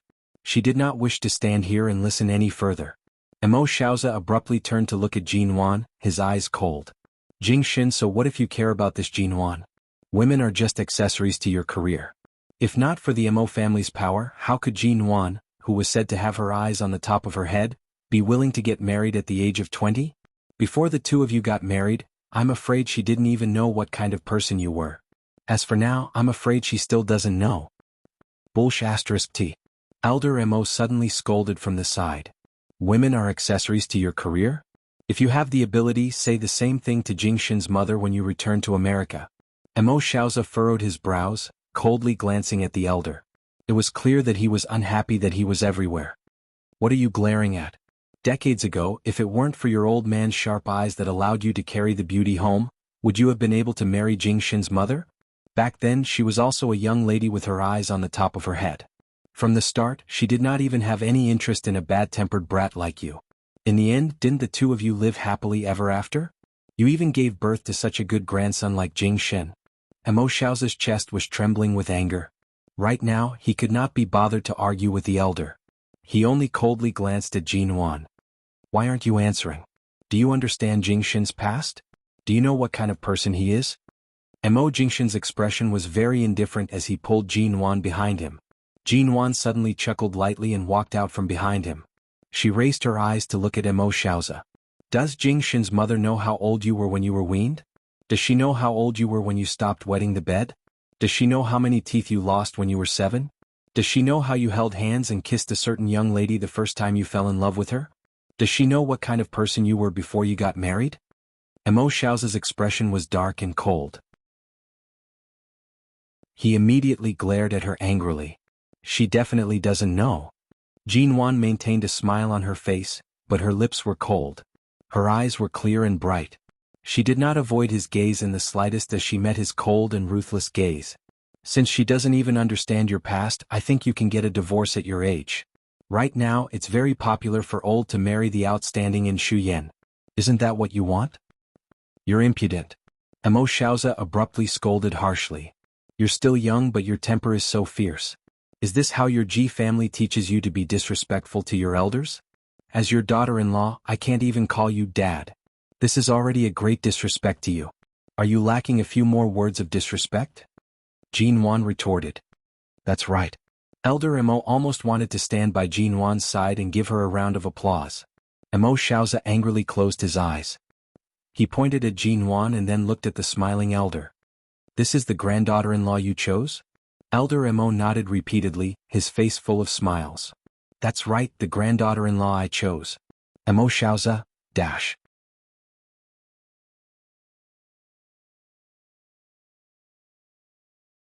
Chapter 134. Very good. Mo Xiaoza was enraged. I want to see just what abilities this Jinwan has to make everyone in the Mo family favor her so much. She doesn't need any abilities. As long as she's Jinwan, that's enough, Mo Jingshin calmly replied. Elder Mo chimed in.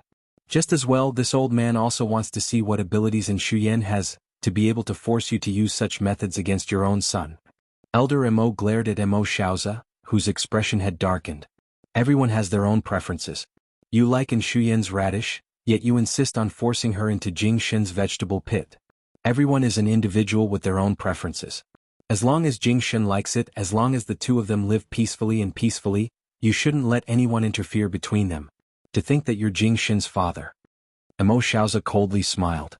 For someone like Jin Wan who doesn't respect her elders, don't expect me to accept her in this lifetime. If you can treat her like a daughter-in-law, Jin Wan will naturally show respect to her elders. Mo Jingshan's voice did not have any warmth. This is the most basic form of balance and respect between people. Elder Mo nodded. That's right. Humans are mutual. To nitpick unilaterally, this isn't the attitude of an elder. It's unreasonable. Mo Xiaozi's expression darkened. He fiercely glared at the two bodyguards standing by the door who did not dare to move. He wanted to scold them for being useless. They did not even know when Jin Wan entered the room last night. However, he was so angry that he did not want to speak anymore. With a dark expression, he turned and left. Mo Xiaozi directly flung his sleeves and left. No one stopped him. The floor returned to silence. Elder Mo looked toward Mo Jingshan, his tone kind. Jingshan, were you all right last night? I was fine. I've made you worry. Mo Jingshan smiled mildly. The elder nodded. Your father's temper has always been like this since he was young. Since last night's matter did not succeed, I'm afraid that old face of his won't be able to hold on for more than a few days. As long as there are no misunderstandings between you and this G-brat, it'll be fine. Grandpa, don't worry. I'm sober. Jin Wan winked at the old man. Yo, now you're happy. Yesterday you locked yourself in Jingshan's room, hugging a pillow and curling up on the bed, and now you're gone? The elder laughed at her. Jin Wan's face heated up. Grandfather, you're actually teasing me? Elder Mo laughed heartily. I won't laugh. Ah. The elder smiled and looked at Mo Jingshan with a red face. Jingshan, you'd better keep a close eye on this wife of yours. You're not allowed to lose her. If you dare to let her down, this old man will break your legs. Jin Wan saw the old man raise his cane and instinctively moved closer to Mo Jingshan. Mo Jingshan chuckled, pulling the little woman who had subconsciously blocked his way behind him. His clear voice was like a flowing stream. I know. Elder Mo finally harumphed in satisfaction. His gaze shifted to Jin Wan. How on earth did you sneak in last night? Jin Wan winked at the elder and smiled. It's a secret. Little thing, you're still keeping your grandfather in suspense. All right, you probably didn't sleep well last night. Hurry back and rest. As for Jingshan's father, I have to think of a way to calm him down. As Elder Mo spoke, he walked out step by step with the support of his cane. As he walked, he muttered, Xiaozi has been in America for so many years. Standing on top of power, he's used to ordering his subordinates around. Everything has to be done according to his arrangements. His desire to control is too strong. I think he's tired of sitting in this position. Jin Wan returned to the room on the 30th floor and took out the bag she had left here last night. She then called someone to secretly send the innocent female secretary back. She put down her phone and raised her eyes to see Mo Jingshan standing by the window of her room. The floor-to-ceiling windows were not open. He stood there, his gaze peering out at the balcony. Jin Wan walked over and gently reached out to hug his waist from behind. She pressed her face against his back and breathed in the scent of his body that was like morning dew. She felt that his body temperature had returned to normal and rubbed her face against his back with a smile. I don't want to come to this hotel ever again. You didn't sleep well last night. Let's change places. You need to rest, she said against his back. The hands that had reached out to his chest were held by him. Mo Jingshan's gaze was still fixed on the balcony outside. From the 30th floor, he overlooked the boundless sea. Outside the window, the autumn wind blew past, causing the trees below to sway. He did not speak, only pressing her hands against his body and holding them gently. It was very gentle and warm. The room was quiet for a long time. Jin Wan decided to act spoiled as she circled around to his front. She pressed against his chest and raised her head. I know it was my fault for taking such a risk last night. I promise next time I'll definitely. There won't be a next time, Mo Jingshan finally spoke. However, he lowered his eyes, and the seriousness in his gaze entered her eyes. All right, there won't be a next time. Jin Wan raised her hand and made an expression as though she was swearing to the heavens. I'll never climb such a high building again. I promise. Mo Jingshan continued to look at her coldly. Jin Wan tugged on his collar to lower his head. She kissed his chin twice and continued acting spoiled as she said, I promise. Don't be angry. If I had waited at home last night, I'm afraid I would have stayed up until my hair turned white. It's also good like this. Mo Jingshan's hand pinched her face.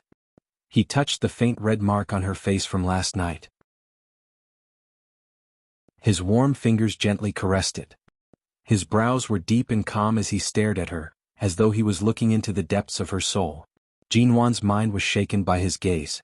However, she remembered that this hotel was not suitable for them to stay for long and was about to move away from his embrace.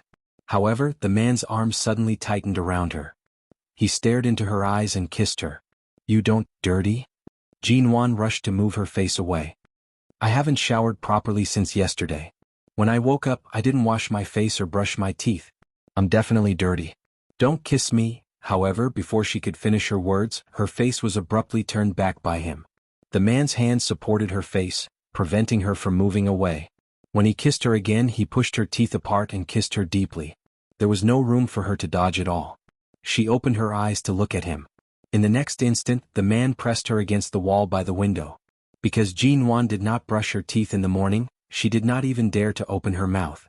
Her entire body was stiff and unwilling to cooperate. However, his hands were like vines that wrapped tighter and tighter around her. It was as though he wanted to press her into his body and become one with her.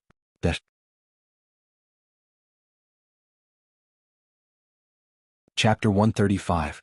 When they finally left the hotel and sat in the car, Jinwan felt both her body and mind relaxed.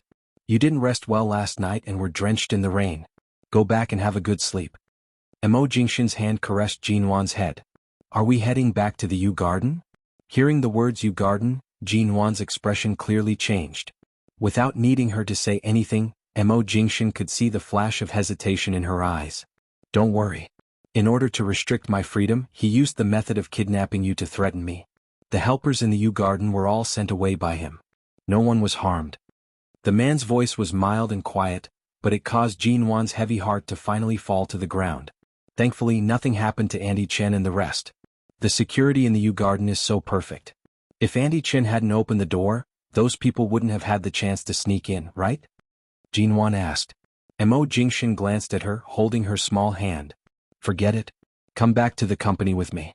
Otherwise, you won't be able to sleep well after you return." "That won't happen. I'm just wondering how those people managed to sneak into the Yu Garden." Jinwan was deep in thought. Could it be that back then Director Mo personally went to the Yu Garden? If he hadn't gone personally, Auntie Chen wouldn't have opened the door. Mo Jingshin's tone was calm. "This matter can't be blamed on her. I won't do anything to her. Relax." Her thoughts were seen through again. This man was really scary. Jinwan grinned. "It's not her fault in the first place. It's fine as long as you don't shift the blame to Andy Chen.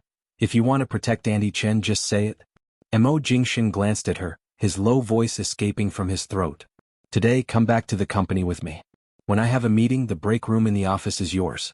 Jinwan was quite excited to be able to sleep in his break room openly. However, she pretended to be innocent as she asked, "Will I disturb you there?" Speaking of which, Mo Jingshin understood her better than she had imagined. He knew that she did not want to return to the Yu Garden right now. If she returned to Aolan International alone, she would not be able to sleep well. Mo Jingshin's handsome brows rose slightly. "How can I disturb you when I'm sleeping? Are you going to take off your clothes and run into my arms when you're sleepwalking?" Jinwan pursed her lips. This was probably what Great Boss Missouri wanted to see her sleepwalking, right? "If you don't mind the eyes of the other people in the conference room, I certainly don't mind giving it a try." Jinwan had always been good at talking. She would never lose out in a verbal argument. The man's hand around her waist tightened, and his voice was close to her ear. "After last night, Mrs. Mo's knowledge in this area has really made me look at you in a new light. There's no hurry to get into my arms in the conference room. As for the other requests you mentioned last night, I can satisfy them tonight." Mo Jingshin's seductive and gentle voice pressed against her ears. His fingers seemed to touch her lips. The needs she mentioned last night, it went without saying. Jinwan's thick skin instantly reached the boiling point. She raised her hand and slapped his hand away. "I don't need it. Previously, I only wanted to help you out of desperation. Now it's too late." Jinwan opened her mouth and bit down hard when his fingertip entered her lips. The man chuckled softly. "Thinking of being shy now, isn't it too late?" Jinwan angrily bit down on his finger again. She then felt that this action was too lustful and immediately pushed his hand away. She turned to look out the window and composed herself. However, she realized that Mo Jingshan's laughter was really pleasant to listen to. His voice was by her ear. It was as though warmth was slowly enveloping her from behind. It was slightly husky, magnetic, and mild. It was as though gravity was pulling her closer with every passing second. Mo Corporation. Mo Jingshan did not rest for a moment. By the time he arrived at the company, it was already past 10 in the morning. He immediately headed for a meeting. Jinwan's heart ached for his torment last night. However, she knew that he had always been a strict and serious person when it came to work. She did not disturb him. Knowing that he knew his limits, she returned to his office. Today in the conference room, all the executives found that CEO Mo's mental state was slightly more tired than usual. Although it was not obvious, they could still see it. However, even so, CEO Mo appeared to be in a good mood. There was less of his usual coldness and sternness. Even when he was listening to the reports from the various departments, there was a hint of gentleness on his lips. All the executives were shocked. After all, in this report there were problems with 2 departments. CEO Mo's attitude right now, they did not know if it was the calm before the storm or if something had happened. It was rare for CEO Mo to be so amiable in the company. When the meeting ended, the executives filed out of the conference room. Someone whispered, "CEO Mo seems to be in a good mood today? It's rare for a meeting to end so quickly. He's letting us go after just an hour? It should be because there's someone waiting for him in CEO Mo's office." Who? Which deity could make CEO Mo so easy to talk to? For the first time ever, he ended the weekly meeting half an hour early. It seems to be CEO Mo's wife. Shinmu was just about to head to the conference room to tidy up the documents. Seeing that CEO Mo had already come out, he rushed over. "CEO Mo, secretary, and has just sent an electronic resignation letter over. Should the resignation be submitted to the HR department, or should I directly approve it?" Shinmu asked softly. Mo Jingshan replied coldly, "Just approve it." "All right, I understand. Has Jinwan eaten yet?" Mo Jingshan glanced at the time, asking in a heavy voice. Shinmu nodded.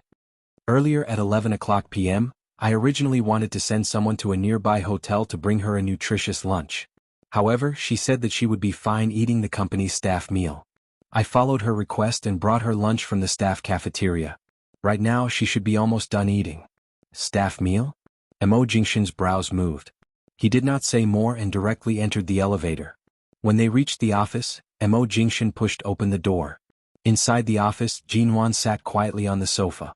In her hands was a disposable lunchbox. Inside was simple white rice and several vegetables and meat dishes.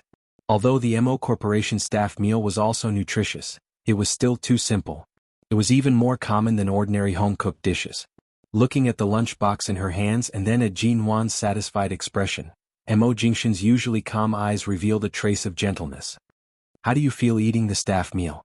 Jinwan was originally enjoying her meal and did not notice the movements in front of the door. The moment she heard the voice, she subconsciously stood up.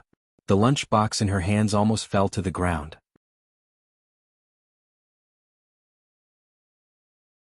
Chapter 136. Hearing Jinwan's evaluation, Mo Jingshan approached and stood before her. His gaze landed on the lunchbox by her side. Jinwan pointed with her chopsticks. "Earlier, I asked Shinmu to bring another portion up. I planned to eat it after you returned from your meeting. I didn't expect your meeting to be so short today. It's perfect to eat it while it's hot. But be careful, it's still a little hot." Mo Jingshan watched Jinwan, who sat on the sofa and ate the simple employee meal with a satisfied expression. "Is it really that good?" he asked with a low chuckle. Jinwan nodded seriously. And then, "No wonder so many people want to work for Mo Corporation. Even the quality of the employee meal is so good. It's clear that the other companies can't even hope to compare to our treatment in other aspects." She raised her eyes to look at him as she ate. The man was dressed in a black suit. The traces of dispiritedness from last night had faded away. He stood in the bright office and was especially eye-catching and good-looking. Mo Jingshan picked up the lunchbox and sat by her side. He glanced at her eating manner and smiled faintly. He did not say anything and sat there to accompany her to eat. The office door was tightly shut. Otherwise, anyone who saw this scene would be shocked to the point their jaws dropped. Mo Corporation CEO boss did not discuss the hundreds of millions of US dollars in the afternoon. Instead, he sat lazily and calmly on the sofa in the office, accompanying Mrs. Mo to eat the employee meal. From time to time he would bring her her favorite stir-fried meat. As he did so, he said, "If you like it, ask Shenmu to bring you another portion." "There's no need. This is enough. If I continue eating like this, I'll really get fat." "Even if I get fat, I want you. What are you afraid of?" No, I'm already full. My stomach is about to burst." "You don't want the shredded potatoes?" Then I'll eat a few more bites." "Do you want the fried tofu?" After the meal, someone from the secretary's office called to say that a representative from a partner company wanted to meet CEO Mo. To avoid disturbing his work, Jinwan pushed open the door to the break room and entered. She had just taken a step in when she heard Mo Jingshan say from outside, "You were drenched in the rain last night. Take a hot shower and have a good sleep. I'll call you after I'm done." Jinwan raised her hand and made an okay gesture before entering the break room. She had been to the break room in his office before. It was when she came over to coax him back to the U Garden. After such a long time, Jinwan finally had the time to check on his break room. It was in the same minimalistic style as Aolan International with cool colors. Back then, Grandfather Mo had been involved in the renovation of the U Garden. However, Aolan International and this break room clearly belonged to Mo Jingshan's style. Simple, low-key and plain. But because it was the place where Mo Jingshan used to live, the cold color made Jinwan feel inexplicably intimate and warm. Because she had been drenched last night, she only took a shower in the hotel bathroom and didn't take a good shower. Now her body and head were a little itchy and she couldn't just lie on the bed to sleep. She opened the wardrobe to take one of Mo Jingshan's shirts as a change of clothes and then take a shower. However, the moment the wardrobe door was opened, she was shocked to see that half of the space in Mo Jingshan's wardrobe was actually filled with women's clothes. They were all new. Thin, thick, long, short, inside, outside women's clothes. Jinwan took one out in shock and found that it was in her size. She then flipped through the others and found that they were all in her size. She found a thin shirt suitable for sleeping and held it in her arms. She knew that Mo Jingshan was busy in the office and couldn't go out to ask him, so she picked up her phone and sent him a message. "When did you prepare so many clothes for me in the wardrobe?" "I just opened the wardrobe. You gave me a fright." After sending the message, she waited for about a minute. Seeing that he didn't reply, she guessed that he was busy and went straight into the bathroom. After showering and drying her hair, she came out wearing the clothes Mo Jingshan had prepared for her. She carried the fragrant scent of shower gel and threw herself onto the large bed in the break room. She picked up her phone and saw the reply Mo Jingshan had sent her several minutes ago. "The day after that time you wore my shirt." Jinwan stared at the phone screen in surprise. She was sure he was talking about the day after. The day after? He moved so quickly? At that time he clearly didn't plan on moving back to the master bedroom. Even though their relationship had improved, they weren't too intimate. Yet, at that time he had already made preparations that she would one day stay in his break room? Exactly how black-bellied was this man? Jinwan really wanted to reply, but considering that he was currently working and that he clearly had work to do in the afternoon, she held it in and placed her phone down. She flipped over and lay on the bed, her eyes occasionally glancing at the wardrobe. Her hands were crossed in front of her chest, casually moving her fingers. However, her mind seemed to have flown into the clouds, giving her a surreal feeling. She picked up the phone by the pillow and looked at the 15 words and 2 punctuation marks he had just sent. After staring at it for a long time, she suddenly smiled and placed the phone down. She buried her face in the pillow and laughed. What should she do? Great Boss Mo's ability to tease her was becoming harder and harder to control.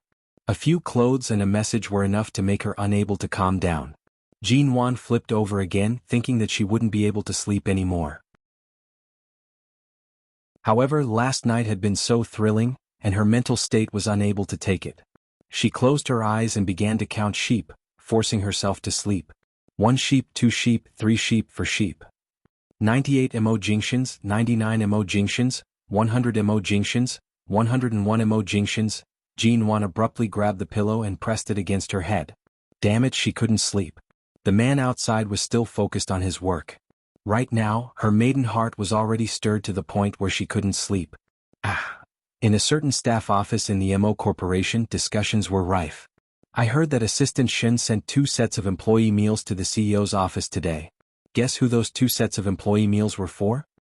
It can't be Mrs. Mo, right? I heard that Mrs. Mo used to be the young miss of the famous Ji family in Haicheng. Since she was young, she ate all kinds of delicacies and high-end food. No matter how ordinary it was, it would definitely be prepared by a highly skilled helper or chef. She definitely wouldn't eat employee meals. That might not be the case. Our company's employee meals are clean and delicious. Even CEO Mo would occasionally eat them when he's especially busy. Mrs. Mo is also a person. It's not strange for her to eat employee meals with CEO Mo in the office. Impossible, she definitely wouldn't eat it. Do you want to make a bet? All of a sudden, Shenmue stood in front of the office door. He coughed and cleared his throat, speaking sternly. Why are you all standing together and discussing? Are you all done with your work? Aren't you all too free?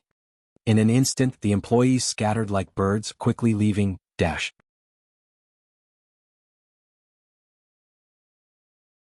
Chapter 137.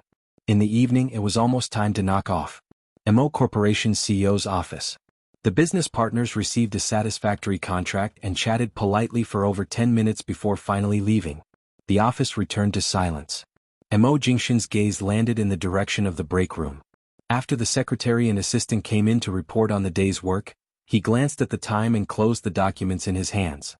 He stood up and walked to the door of the break room. It was very quiet inside. It could be seen that Jin Wan had indeed fallen asleep. The door to the break room was quietly pushed open. On the soft, large bed, Jin Wan slept soundly. Her soft, long hair covered the pillow, and her sleeping face was peaceful and peaceful.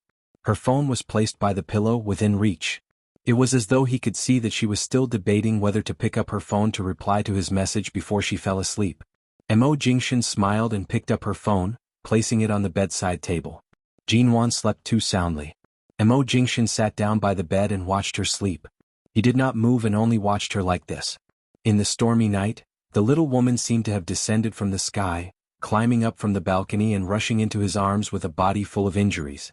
The scene repeatedly replayed before his eyes. He stared at her for a long time. The red marks on Jin Wan's face had already faded to the point where they could no longer be seen. Mo Jingshin held one of her hands and turned it over. He looked at the wound on her palm. Although it was very small and not considered serious, because it had not been disinfected, the edges of the wound were slightly red. He stood up and walked out of the break room, calling Shenmue to buy some medicine. Not long after, Mo Jingshin received the medicine and returned to the break room. It was so quiet that there was not a single sound. He could only vaguely hear Jin Wan's light breathing as she slept. It had a gentle frequency, causing one to feel that this room was peaceful and quiet. The medicine that Mo Jingshin had Shenmue buy was not as painful as disinfectant alcohol. However, when Jin Wan's palm was suddenly lightly sprinkled with the medicine, it still felt slightly itchy and painful due to the anti-inflammatory ingredients. Even though it was not obvious, she still furrowed her brows uneasily in her sleep. Ugh. She instinctively wanted to retract her hand and let out a soft moan in discomfort. Mo Jingshin held her hand and didn't let her draw it back. As Jin Wan struggled harder, he bent down and gently kissed her on the lips. Finally, because the numbness on her lips overwhelmed the slight itch and pain in her palm, her furrowed brows gradually relaxed and she went back to sleep. Her cherry-colored lips curved into a faint smile as though she had a sweet dream. When the little woman slept, there was a special kind of sweet temptation.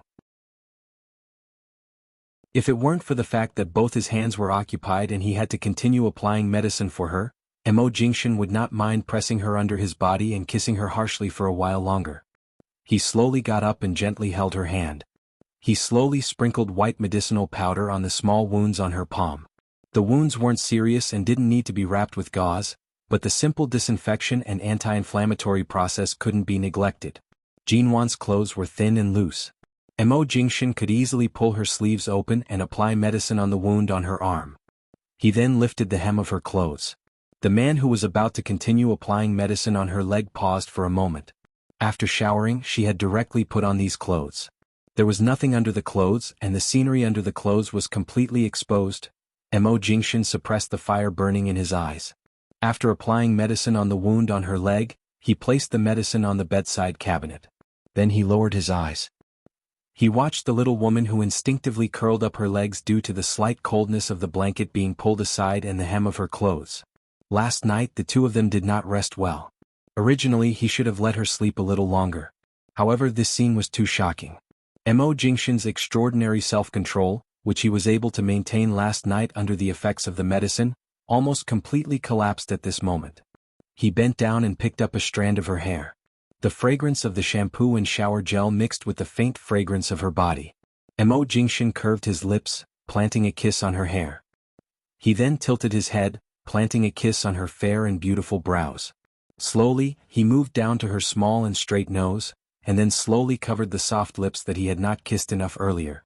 The warm, soft, and beautiful touch caused the man to feel a momentary sense of submission towards Gu Jingshan. His kiss gradually deepened. No matter how deep Jin Wan's sleep was, she still opened her eyes. However, she was not fully awake. Her slightly dazed eyes saw the man above her. Seeing that it was Mo Jingshan who was kissing her, she did not resist.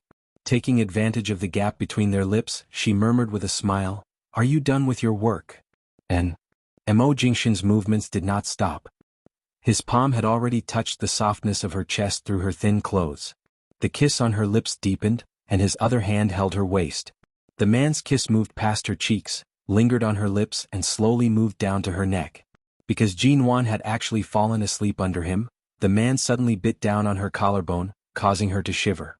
The moment she opened her eyes, she drowsily raised her hand to press her head. "What time is it?" She had just woken up and asked hoarsely. "It's already time to get off work." The man continued kissing her collarbone and neck, but this time the kiss was more passionate and intense. His voice was as hoarse as hers. Jin Wan was about to get up but was unable to. Only then did she realize what Mo Jingshan was doing to her body. Her sleepiness was completely gone. Before she could speak, the man's hand had already reached under her clothes. His scorching palm caressed her back and moved up, pressing her entire body firmly into his embrace. Under her slightly surprised gaze, he held the back of her neck and kissed her harshly twice on the lips. "You're awake?" "And I'm awake." Jin Wan was startled. She realized that they were still in the break room beside his office, which meant that they were still in his company. She mumbled against his lips, "What are you doing? What do you think I'm doing?" He chuckled softly. In an instant, he kissed her until she almost forgot what night it was. Finally, the man's actions became more and more excessive. Jin Wan was provoked into moaning, softly asking, "You didn't sleep much last night. Today you came straight to the company. Is your body able to take it?" What she meant was that she was worried that he did not sleep well last night. After staying up late and working so hard, she wanted him to take this opportunity to have a good sleep.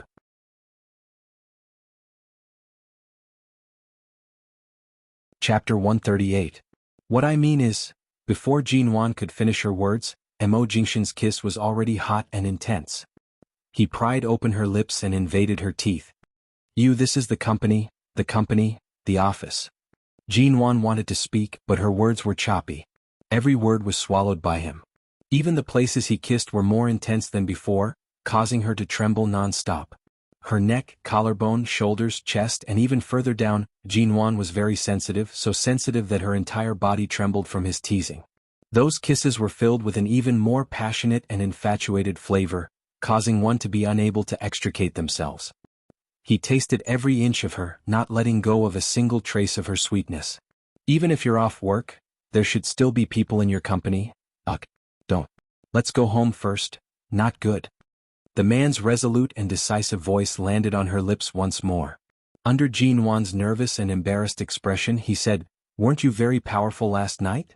Are you going to shrug it off today?" Jin Wan narrowed her eyes at him. "Mo Jingshan, don't fail to appreciate my kindness. Yesterday I was in." He suddenly kissed the softest and most sensitive spot behind her ear.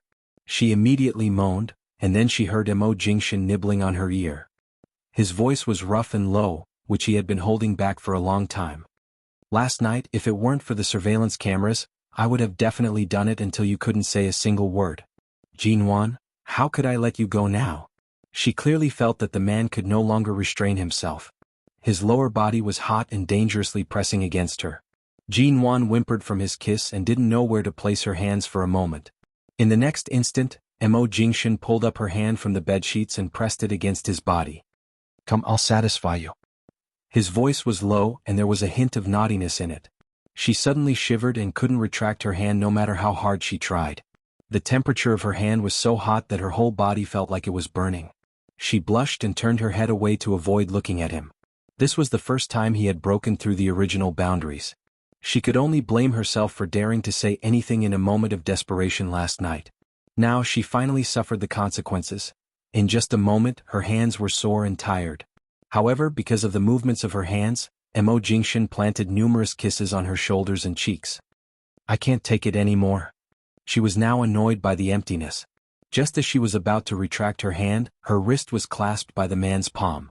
She kept trying to break free, but she was tightly controlled by him and pressed back again. Mo Jingshin. Jin Wan's expression was angry, but her voice was hoarse and soft. And the man sucked her earlobe and said hoarsely, "Continue?" Jin Wan wanted to cry, but no tears came out. The heat on her face was almost comparable to the heat in her palms. It was similarly scorching hot. The phone that Mo Jingshin had casually tossed onto the bedside suddenly vibrated at this moment. "Go answer the phone first." Jin Wan's voice was soft, and her eyes were moist and red. Although she did not want to cry, she was almost forced to. He really brought this upon himself. Why did she mention using her hands yesterday? Mo Jingshin glanced at her before glancing at the phone on the bedside table. He saw that the caller was in Shu Yan. He reached out to hang up, lowering his head to place a kiss on Jin Wan's face. He chuckled softly, "Your hands are sore?" However, Jin Wan turned to look at the phone on the bedside table. "Who's calling? Why aren't you answering?" Before she could finish speaking, his phone began vibrating again. This time, she paid attention and raised her head slightly to see the caller ID on his phone. It was still a string of numbers without a note. She recognized the numbers. It was actually in Shu Yan. "She called me twice in a row. Something must have happened, right?" Mo Jingshin was expressionless as he calmly said, "Her electronic resignation letter has already been submitted to the company. Shinmu will handle it. There's no need for me to handle it." Jin Wan took the opportunity to move her hand up slightly, avoiding the man's heated gaze. She took the initiative to pass his phone to him. "Then I'm even more curious. She's going to return to America soon and has already taken the initiative to resign. What else can she talk to you about?" "Curious?" Mo Jingshin's brows coldly furrowed. The phone gradually stopped vibrating. 10 seconds later it rang again. Mo Jingshin saw Jin Wan's insistence and stood up. At the same time, he pulled her up and pressed her into his embrace. He held her waist with one hand to prevent her from escaping and used the other to pick up the phone. He pressed the speaker button. The moment the call connected, Mo Jingshin's tone was extremely calm. "What's the matter?" And Shu Yan was silent for a moment. After a moment, she softly said, "Mo, I've just received my resignation letter." The speed was very fast. "Did you approve it?" The man was indifferent. It was Shinmu. The other side of the phone was silent for a long moment before Shu Yan's slightly soft voice came through. "You don't even plan on handling my resignation letter. You're really heartless and cold to people unrelated to you." Jin Wan sat on his lap, watching the man's cold and indifferent face. Only now did she feel that the Mo Jingshin that others said was hard to approach was true. Mo Jingshin remained extremely cold. "When you came, you didn't ask for my permission. When you leave, there's even less of a need to wait for my approval." And Shu Yan instantly tightened her grip on the phone. What he meant was that her coming and going had nothing to do with him. From the start to the end, there was no need for her to leave a single trace at his place. This was indeed Mo Jingshin's style. And Shu Yan calmed herself down and said, "What Uncle Mo means is that after we settle all the details of the cooperation with the Mo Corporation in China, we'll return to America next weekend. I'll go back with him, but before that, my father and I will stay with him at the Mo family for a few days." Mo Jingshin did not speak, only calmly listening. "Also, my father has already planned on canceling my engagement with the Wilson family. That's your problem. There's no need to tell me." Mo Jingshin's attitude was extremely indifferent. And Shu Yan sighed slightly. She clearly knew that he was unwilling to listen. After thinking for a moment, she still said what she wanted to say. "Previously, I heard the Ji family's second miss mention some things. She mentioned Jin Wan's recent changes. From some of the details, don't you think that Jin Wan is hiding something from you?" Jin Wan listened by the side. She slightly raised her brows, meeting Mo Jingshin's indifferent gaze. She smiled at him, suddenly leaning close to his ear. Using Shu Yan's tone, she softly said, "Don't you think that Jin Wan is hiding something from you?" Mo Jingshin chuckled softly and pinched the waist of the naughty woman in his arms. He was still cold and indifferent to the person on the other end of the phone. "This is my private matter. No one has the right to interfere or ask." Mo Jingshin directly hung up, tossing his phone to the side. He abruptly threw Jin Wan, who was mischievously causing trouble by his ear, onto the bed. His long legs blocked her thighs, leaning over and pressing down.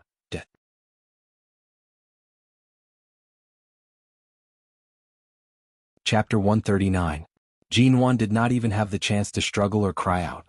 The man pressed her down on the bed and kissed her until she was out of breath. This was Mo Jingshan's resting room. His scent was everywhere. His open arms were enough to cover the sky. There was no way for her to escape. "What did you hide from me?" Mo Jingshan glanced at her, speaking in a low voice. At the same time he tugged at the collar of his shirt. His movements were natural and casual, but in Jinwan's eyes, it was extremely seductive. "I've actually hidden a lot from you. For example, pretending to love you every day. Only then can I gain your complete trust. Then one day when the time is right, I'll poison you, and the Mo Corporation in your hands and Shine in the future will belong to me." Jinwan blinked at him as she spoke. She acted as though she was telling the truth. "Is that all you're capable of?" Mo Jingshan held her waist, pressing her against his lower body. Jinwan felt some pain from the pressure. She raised her head to look at him, but before she could complain, he pressed her down again. The man's voice was clear and heavy. "Based on how infatuated I am with you, you can easily control my thoughts and actions. There's no need to poison me at all. Right now, Mo Corporation can be transferred to your name and owned by you. I'm all yours. Whatever you want, isn't it all just a matter of a single word?" "I'm joking." "I'm not joking." He looked at her. Jinwan felt uncomfortable from the heat of his lower body. She tried to twist her body to avoid his dangerous resistance. "Continue." He gave a simple order. He pulled her hand down, watching her face that was once again filled with heat. He glanced at her bashful appearance. "Continue?" She had already received a call and she still wanted to continue. Jinwan's evil thoughts of revenge rose. The moment her hand reached down, she suddenly used force. After Mo Jingshan let out a muffled groan, she paused. In an instant, it was as though she was inspired. She was finally willing to act like a serious beginner, learning from the videos she had seen online. "Continue." Mo Jingshan's breathing became increasingly hurried. Just as Jinwan seemed to have grasped his sensitive spot and began to exert more force, he held the back of her head with one hand, forcing her to raise her head. He pressed against her harshly and bent down to kiss her heavily on the lips. Jinwan could even hear his slightly uncontrollable panting. His other hand suddenly slid down her back to the back of her waist, caressing and teasing every inch of her skin before pressing into his embrace. "I have indeed underestimated you." His voice was already tainted with a strong sense of lust. It was as difficult to restrain the strength and grace of his hand that was firmly pressed behind her head. Without giving Jinwan any time to catch her breath, Jinwan could only hear the crisp sound of the belt on his waist. She couldn't help but let out a low moan as her waist sunk in. Mo Jingshan's kiss left her neck. He raised his head and landed on her lips. His kiss was gentle and delicate. Jinwan was afraid that she would make a sound. After all, this place was right next to his office. She turned her head away and bit her lip harshly. He lifted a strand of hair that had fallen over her shoulder and tucked it behind her ear. "Remember my words, What are you talking about? I'm yours." The man's low and heavy voice exploded in her mind. Jinwan abruptly opened her eyes and saw that in the depths of his eyes, only her reflection was imprinted. She was going to die. Was he using a big move on her? Jinwan was already about to overflow. Because of his gaze, she suddenly moaned softly and raised her hand to cover her face. Mo Jingshan chuckled lightly. He pulled her hand away and brought it to his lips for a kiss. Knock knock. There was a sudden knock on the door of the break room. When Jinwan heard the knock on the door, she immediately shivered and hurriedly tried to stop, but Mo Jingshan held her firmly and didn't let her escape. Mo Jingshan didn't let her escape. "There's someone," she softly said in a hoarse voice. Shenmu, who was standing outside the door, had actually braced himself to come. After all, it was already time to get off work. He also knew that Jinwan was here. Right now, both CEO Mo and Jinwan were in the break room. Him knocking on this door was clearly an act of sending himself to death. However, Director Mo had suddenly come to inspect the company. Regardless of whether he was the chairman of Shine Group or CEO Mo's father, there was no way to stop him. "CEO Mo, are you asleep?" As Shenmu spoke, he felt his scalp turning numb. He felt that his little life was about to end. When Jinwan heard that it was Shenmu, she guessed that he had already guessed the situation inside. Her body was as tense as a drawn bow. She was so tense that she did not dare to move.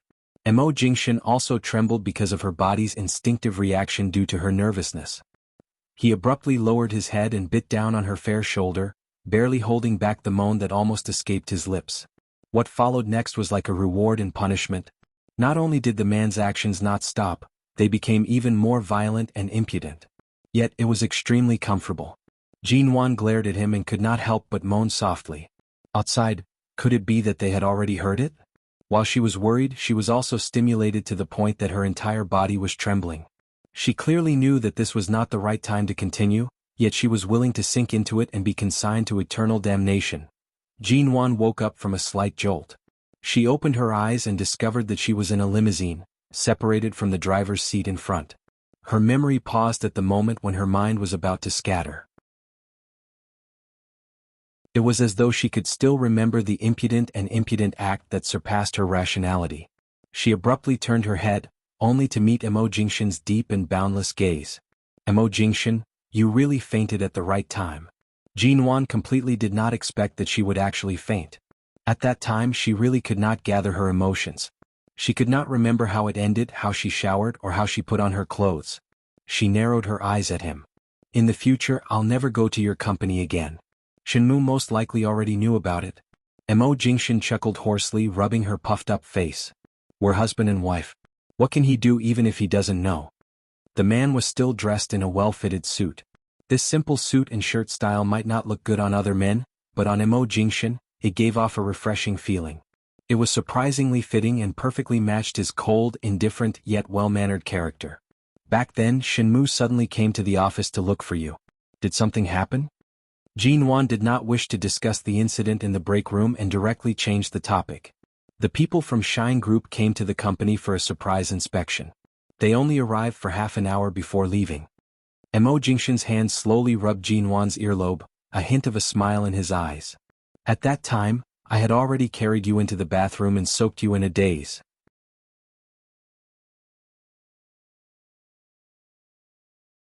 Chapter 140. Jinwan turned to look out and found that they had arrived at the main gate of the Yu Garden. Mo Jingshan finally let go of her, helped her adjust the collar of her coat, opened the door and motioned for her to get out of the car. Jinwan's hands and feet were sore from being tossed around by him. As soon as she opened the car door, she almost fell down. Fortunately, Mo Jingshan was behind her and reached out to support her. He quietly pressed her into his arms and glanced down at her. Receiving Jinwan's hateful glare, he immediately understood her situation, and the corners of his lips turned up in a triumphant smile. Previously she said she would do it, but now she couldn't say a word. He really did it? Jinwan rolled her eyes at him, steadied herself and walked inside. Madam. Auntie Chin came out to welcome her. The moment she saw Jinwan, she immediately stood in front of the door with an apologetic expression. Her eyes were worried and apologetic. Seeing Auntie Chen's expression, Jinwan smiled at her and intimately held Auntie Chen's arm to say, no matter what happened before, it's not your fault. Don't think too much. Look, I'm fine, aren't I? In fact, Auntie Chen didn't know what had happened, but when she came back today she checked the surveillance footage of the Yu Garden and saw the scene of Jinwan being taken away. Only then did she realize what a big mistake she had made yesterday. She actually opened the door and let in the people who could threaten Jinwan, and then she was sent out, causing Jinwan to be in danger after returning home alone. She really shouldn't have done that. Later she called the Mo family, apologized to Elder Mo, and asked about the situation. After confirming that Jinwan was fine, she was reassured to wait at home. I've seen the surveillance footage. At that time, it was clearly Director Mo who said he wanted to enter the Yu Garden to see where you and Mr. Mo live now, but in the surveillance footage, who on earth took you away? Auntie Chen was still full of apology, holding Jinwan's hand with lingering fear and kept asking. It's all right. No matter who they are, I'm standing in front of you safe and sound. Jinwan patted her hand and asked with concern, you called the Mo family, didn't you? Grandfather didn't blame you, did he? Auntie Chen shook her head and looked at Jinwan with heartache. Don't worry about us. Go in and sit for a while. You must not have had a good rest these days. You must be frightened, right? I'll make you some tranquilizer soup to calm your nerves. Jinwan pursed her lips into a smile and nodded. She turned to see that Mo Jingshan had already entered the door and rushed to follow him in. However, she saw that the man was standing in front of the television, his eyes dark as he watched the surveillance video that the helper had brought out. On the screen he saw everything that happened after Jinwan returned home alone. Jinwan could feel the cold and stern emotions in his dark gaze. She stared at the image on the television for a long time. She walked over and placed her hand in his, saying, "At the time, those two people didn't want to hurt me. Later on, I was only sent to one of Director Mo's private villas in High City. Aside from locking me up, they didn't do anything to me. After that, grandfather rushed over and took me away." After saying this, she asked the servant for the remote control and decisively turned off the TV. "It's true. That day, aside from being a little scared and worried about you, I wasn't hurt at all." Jinwan's warm and soft voice was close by his side. Her hand was still pressed against his palm. "Delete this surveillance video. Don't look at it anymore. If I made you feel the slightest bit scared, it was because I didn't do well enough." Mo Jingshin held her hand, his voice low and heavy. Jinwan dragged him back to the room. After entering the room, she hugged him and rubbed her face against his chest. She said softly, "You didn't do well enough. In this world, there's no man who treats me better than you. You haven't rested. Don't think about it. Sleep early tonight, okay?" The man lowered his head to look at her. His long and powerful fingers ran through her long hair, and his other hand wrapped around her waist, locking her in his embrace. Recalling the scene he had seen in the surveillance camera, he said in a low voice, "I'll sleep later. I'll accompany you for a while first." "I don't need to accompany you." He held her and sat on the edge of the bed. He pressed her head against his shoulder and snuggled up to her. Jinwan buried her head in his embrace. Previously, she thought that she would not be able to sleep well for several days after returning to the Yew Garden. However, after a moment, the shadow in her heart completely dissipated. In fact, as long as the Mo family did not come, even an unidentified fly would not be able to enter. There was no place safer than the Yew Garden. Mo Jingshin did not speak. She knew that his current mood was affected by the surveillance video earlier and did not break the silence. She reached out to hold his hand and gestured with her own hand in his palm. Time passed bit by bit. Seeing that Mo Jingshin still had no intention of sleeping, Jinwan began to find a topic to talk about while playing with his fingers. "Do you really know a great deal about me before?" she asked. Mo Jingshin glanced at her. "Are you very curious about this?" "No, I don't have any dark cards up my sleeves that I'm afraid others will use against me. It's just that there are some things in the Ji family that I can't bring up to the surface. However, those are all things that I used to target my father and Andy Shin." Jinwan leaned into his embrace. "Then do you know that when I was a teenager I studied in America for a few years? Although I wasn't particularly serious in my studies, I still managed to get all A's. If not for my good grades, I would have had to continue studying in America for a few more years. Perhaps I would have missed the opportunity to marry you." Mo Jingshin's gaze suddenly became very deep. He looked at her. "When you were studying in America, I was also in America. The fate that should come will come sooner or later. I won't miss it. Based on what you're saying, do you think we've met before?" Jinwan raised her head to look at him. Mo Jingshin's brows moved slightly. He smiled meaningfully and suddenly lowered his head to kiss her. "Why did you suddenly kiss me?" Jinwan was afraid that the reason he did not sleep was because he wanted to continue squeezing her. She subconsciously wanted to jump out of his embrace. If they were to do it again today, she would definitely lose her life. Previously she was already half dead. She felt that right now her little life was in his hands. Mo Jingshin did not answer her earlier question. He only softly said, "Previously I said that the person I'm bringing you to meet will come over tomorrow. You don't have to wake up too early. If you want to go out, wait for the person to come before going out." After speaking, he finally let go of her and got up to take a shower. Jinwan laid on the bed and looked at the messages on her phone. When he came out, she was just about to bring her laptop to the study when the man who came out of the bathroom pulled her onto the bed.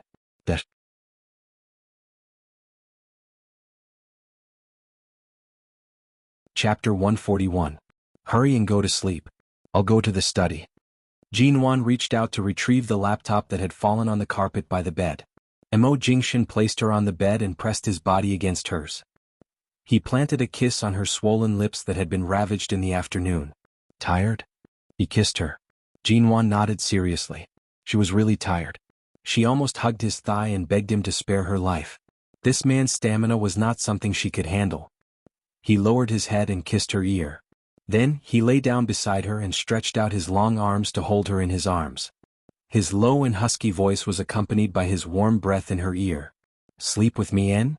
Jinwan obediently put down the computer and did not insist on going to the study. She turned around and buried herself in his arms, holding him with both hands.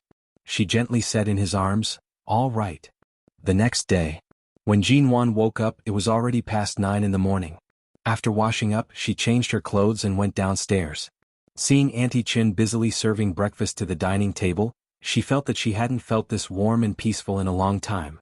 After breakfast, Jinwan went straight to the studio. As soon as she stepped out of the villa, she looked up and was stunned to see a tall, thin, short-haired woman about 1.7 meters tall standing in the yew garden by her car. Jinwan subconsciously took a step back and turned to ask Auntie Chin, "Who is this? Can any stranger enter the yew garden now?" Auntie Chin walked out, took a look and answered with a smile, "Madam, Mr. Mo let her in. Mr. Mo said to let her follow you from now on." "Follow me?" Jinwan paused for a moment before returning to herself. She turned to look at the tall, thin, short-haired young woman. "Mrs. Mo, my name is Feng Ling. I've trained at the 11 Training Center in the United States for 8 years. From today onwards, I'll be your personal bodyguard." Seeing Jinwan's shocked and confused look, the man reached out to open the car door, motioned for Jinwan to get in and gestured for her to get in. They seemed to be well trained. Jinwan secretly wondered. Could it be that the person Mo Jingshan wanted her to meet was this person in front of her? A female bodyguard? "Did Mo Jingshan really ask you to come?" Jinwan asked. She had only seen male bodyguards. This was her first time seeing a female bodyguard. Feng Ling answered respectfully and seriously, "Yes, Mrs. Mo Jinwan." Jinwan looked at her for a long time, but since she was sent by Mo Jingshan, she had no reason to be suspicious. She opened the door of the driver's side and was about to get in when Feng Ling suddenly said, "Mrs. Mo, you should sit here. I'll drive you." "Are you driving?" "Yes, when you go out in the future, whether you're driving or taking other cars, I have to be by your side. I'll also drive the car to ensure your safety." All right. This bodyguard was too serious and rigid. Jinwan guessed that she was completely obedient and did not make things difficult for her. She walked around the car and sat on the passenger seat where the door was already open. After getting on the car, she told him where she was going and then picked up her cell phone to call Mo Jingshan. When the call connected, Mo Jingshan directly pointed out the purpose of her call. "What is it? About the bodyguards?" "The person you said you wanted me to meet is the bodyguard you arranged for me?" "This Feng Ling?" Jinwan turned to look at Feng Ling, who was driving. The other party was completely unaffected by her call and continued to drive without a word. Nanheng is the direct superior of 11 Training Center in America. Feng Ling is the most skilled and has the highest level of training there. "Initially, I planned to have Nanheng introduce you to her," Mo Jingshan calmly explained to her. "Nanheng has an urgent matter to attend to in America this morning. He doesn't plan to waste any more time, so he sent Feng Ling to the yew garden to meet you." Jinwan did not have much of an impression of Nanheng, but she knew that the two closest brothers to Mo Jingshan were Qin Siding and Nanheng, who was once famous in Haicheng and later became famous in America. She was not very clear about this person's background. She only knew that he was close to Mo Jingshan and seemed to be in the arms business. He was the type who licked blood from the tip of a gun. "From today onwards, Feng Ling will be your personal bodyguard. Her skills are not bad and she is quiet and reticent. She won't disturb you and will only stay by your side when necessary. At other times she won't make you feel uncomfortable." Jinwan made several sounds of assent and hung up the phone. She then turned to look at the responsible bodyguard. After thinking for a moment, she sent a message to Mo Jingshan. "You picked so many people, but in the end you chose a female bodyguard for me. Her personality is so old-fashioned and serious. I don't even know how to talk to her." Mo Jingshan replied, "You want me to send a male bodyguard to chat with you?" Jinwan, I can consider this." Mo Jingshan, don't even think about it." Jinwan, after arriving at the Jin Lin building where Mo Nwan's studio was located, Feng Ling parked the car and very consciously disappeared from her sight. As expected, she was well-trained. Jinwan entered the studio. Ever since the studio was invested by Mo Corporation, many things had to be put on the agenda. Jinwan did not forget that she was still carrying a debt of $200 million. Boss Xiaoba had given Jinwan a call early in the morning. Seeing that Jinwan had arrived, she rushed over to hand the new financial report to her. Previously, Supervisor Su really did something to the report. "Yesterday, I went to the finance department to review it again and redid it based on the company's income and expenditure. It's exactly the same as your budget. There's no difference at all." Jinwan received it and glanced at it. She then raised her brows and glanced at Xiaoba. You worked overtime in the studio yesterday and redid it yourself? Xiaoba nodded. Her expression was somewhat bashful yet wanting to be praised. Right now, many of the people left in the studio aren't very professional. Right now, the finance department is also like a pile of loose sand. I'm not sure if I can do it, so I gave it a try last night. She did not expect this adorable intern assistant to have such a meticulous and serious heart. Jinwan smiled. Let's start recruiting in the next 2 days. Have the remaining people from the HR department come to my office later. All right, boss. Xiaoba's face was filled with excitement as she turned to leave. Jinwan suddenly reached out to tug on her collar. Why are you so excited? Xiaoba turned back and pushed her glasses. She grinned and said, because our studio now has an investment of $200 million. All of the construction projects can continue as normal. Furthermore, we have such a huge backing like MO Corporation. Just thinking about it makes me feel that we will rise to become the largest real estate company in Haicheng. At that time, I will be the most senior employee in the company. How can I not be excited? Jinwan?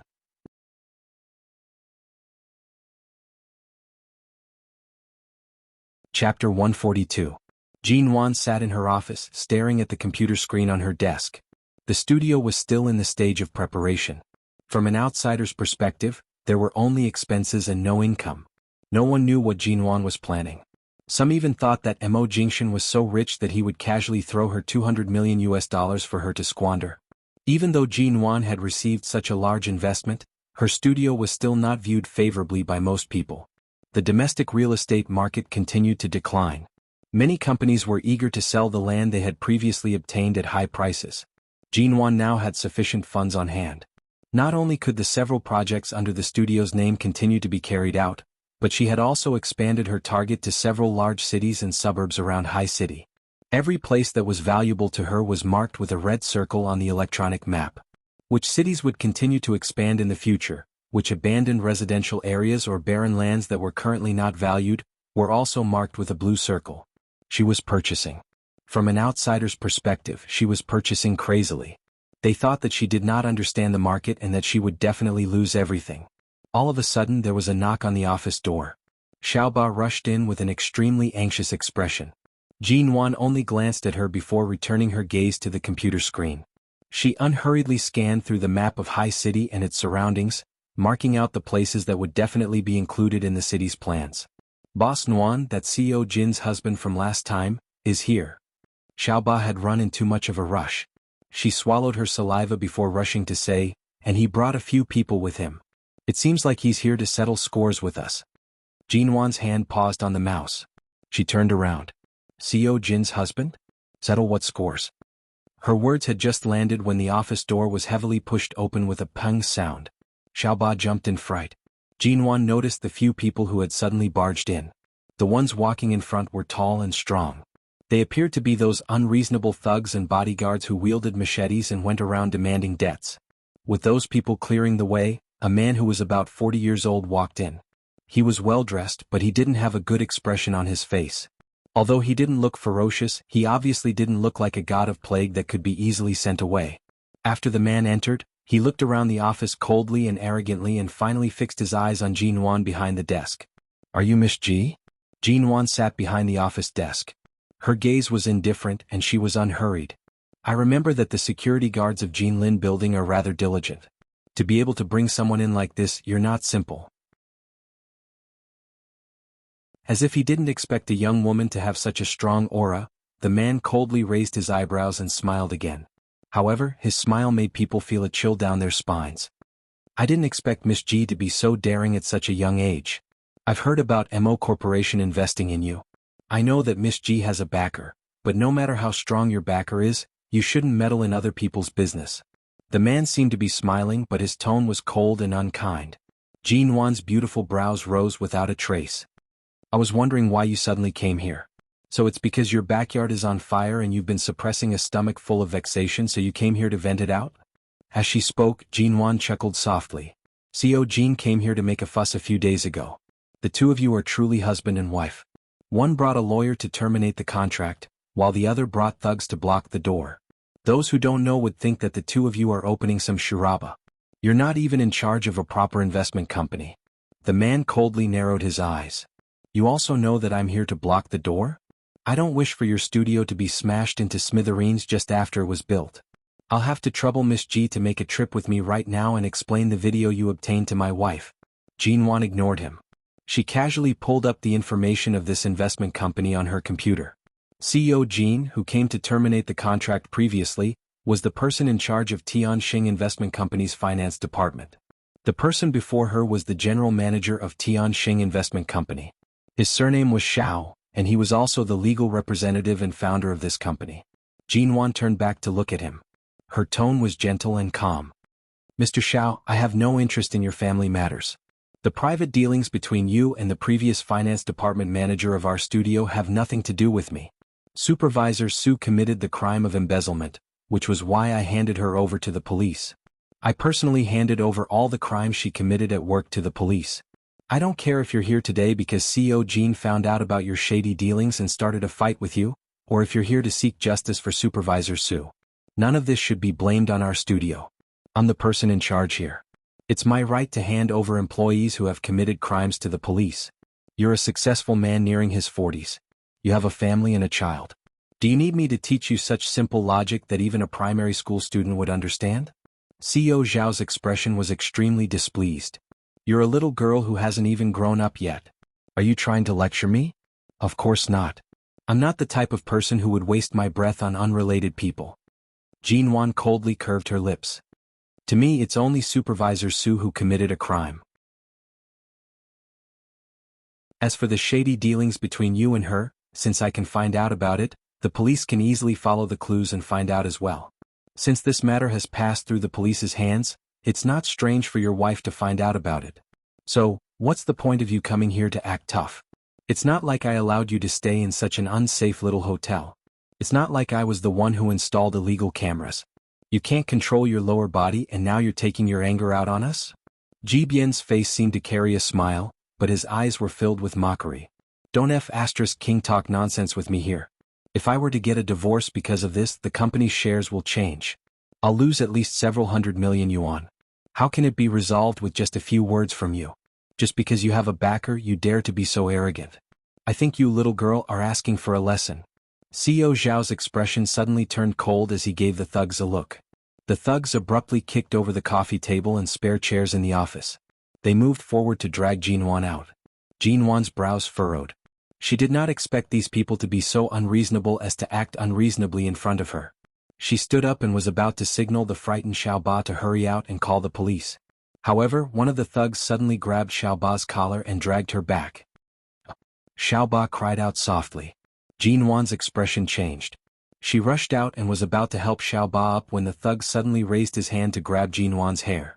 Almost at the same time, there was another loud bang from the office door. A figure decisively rushed in.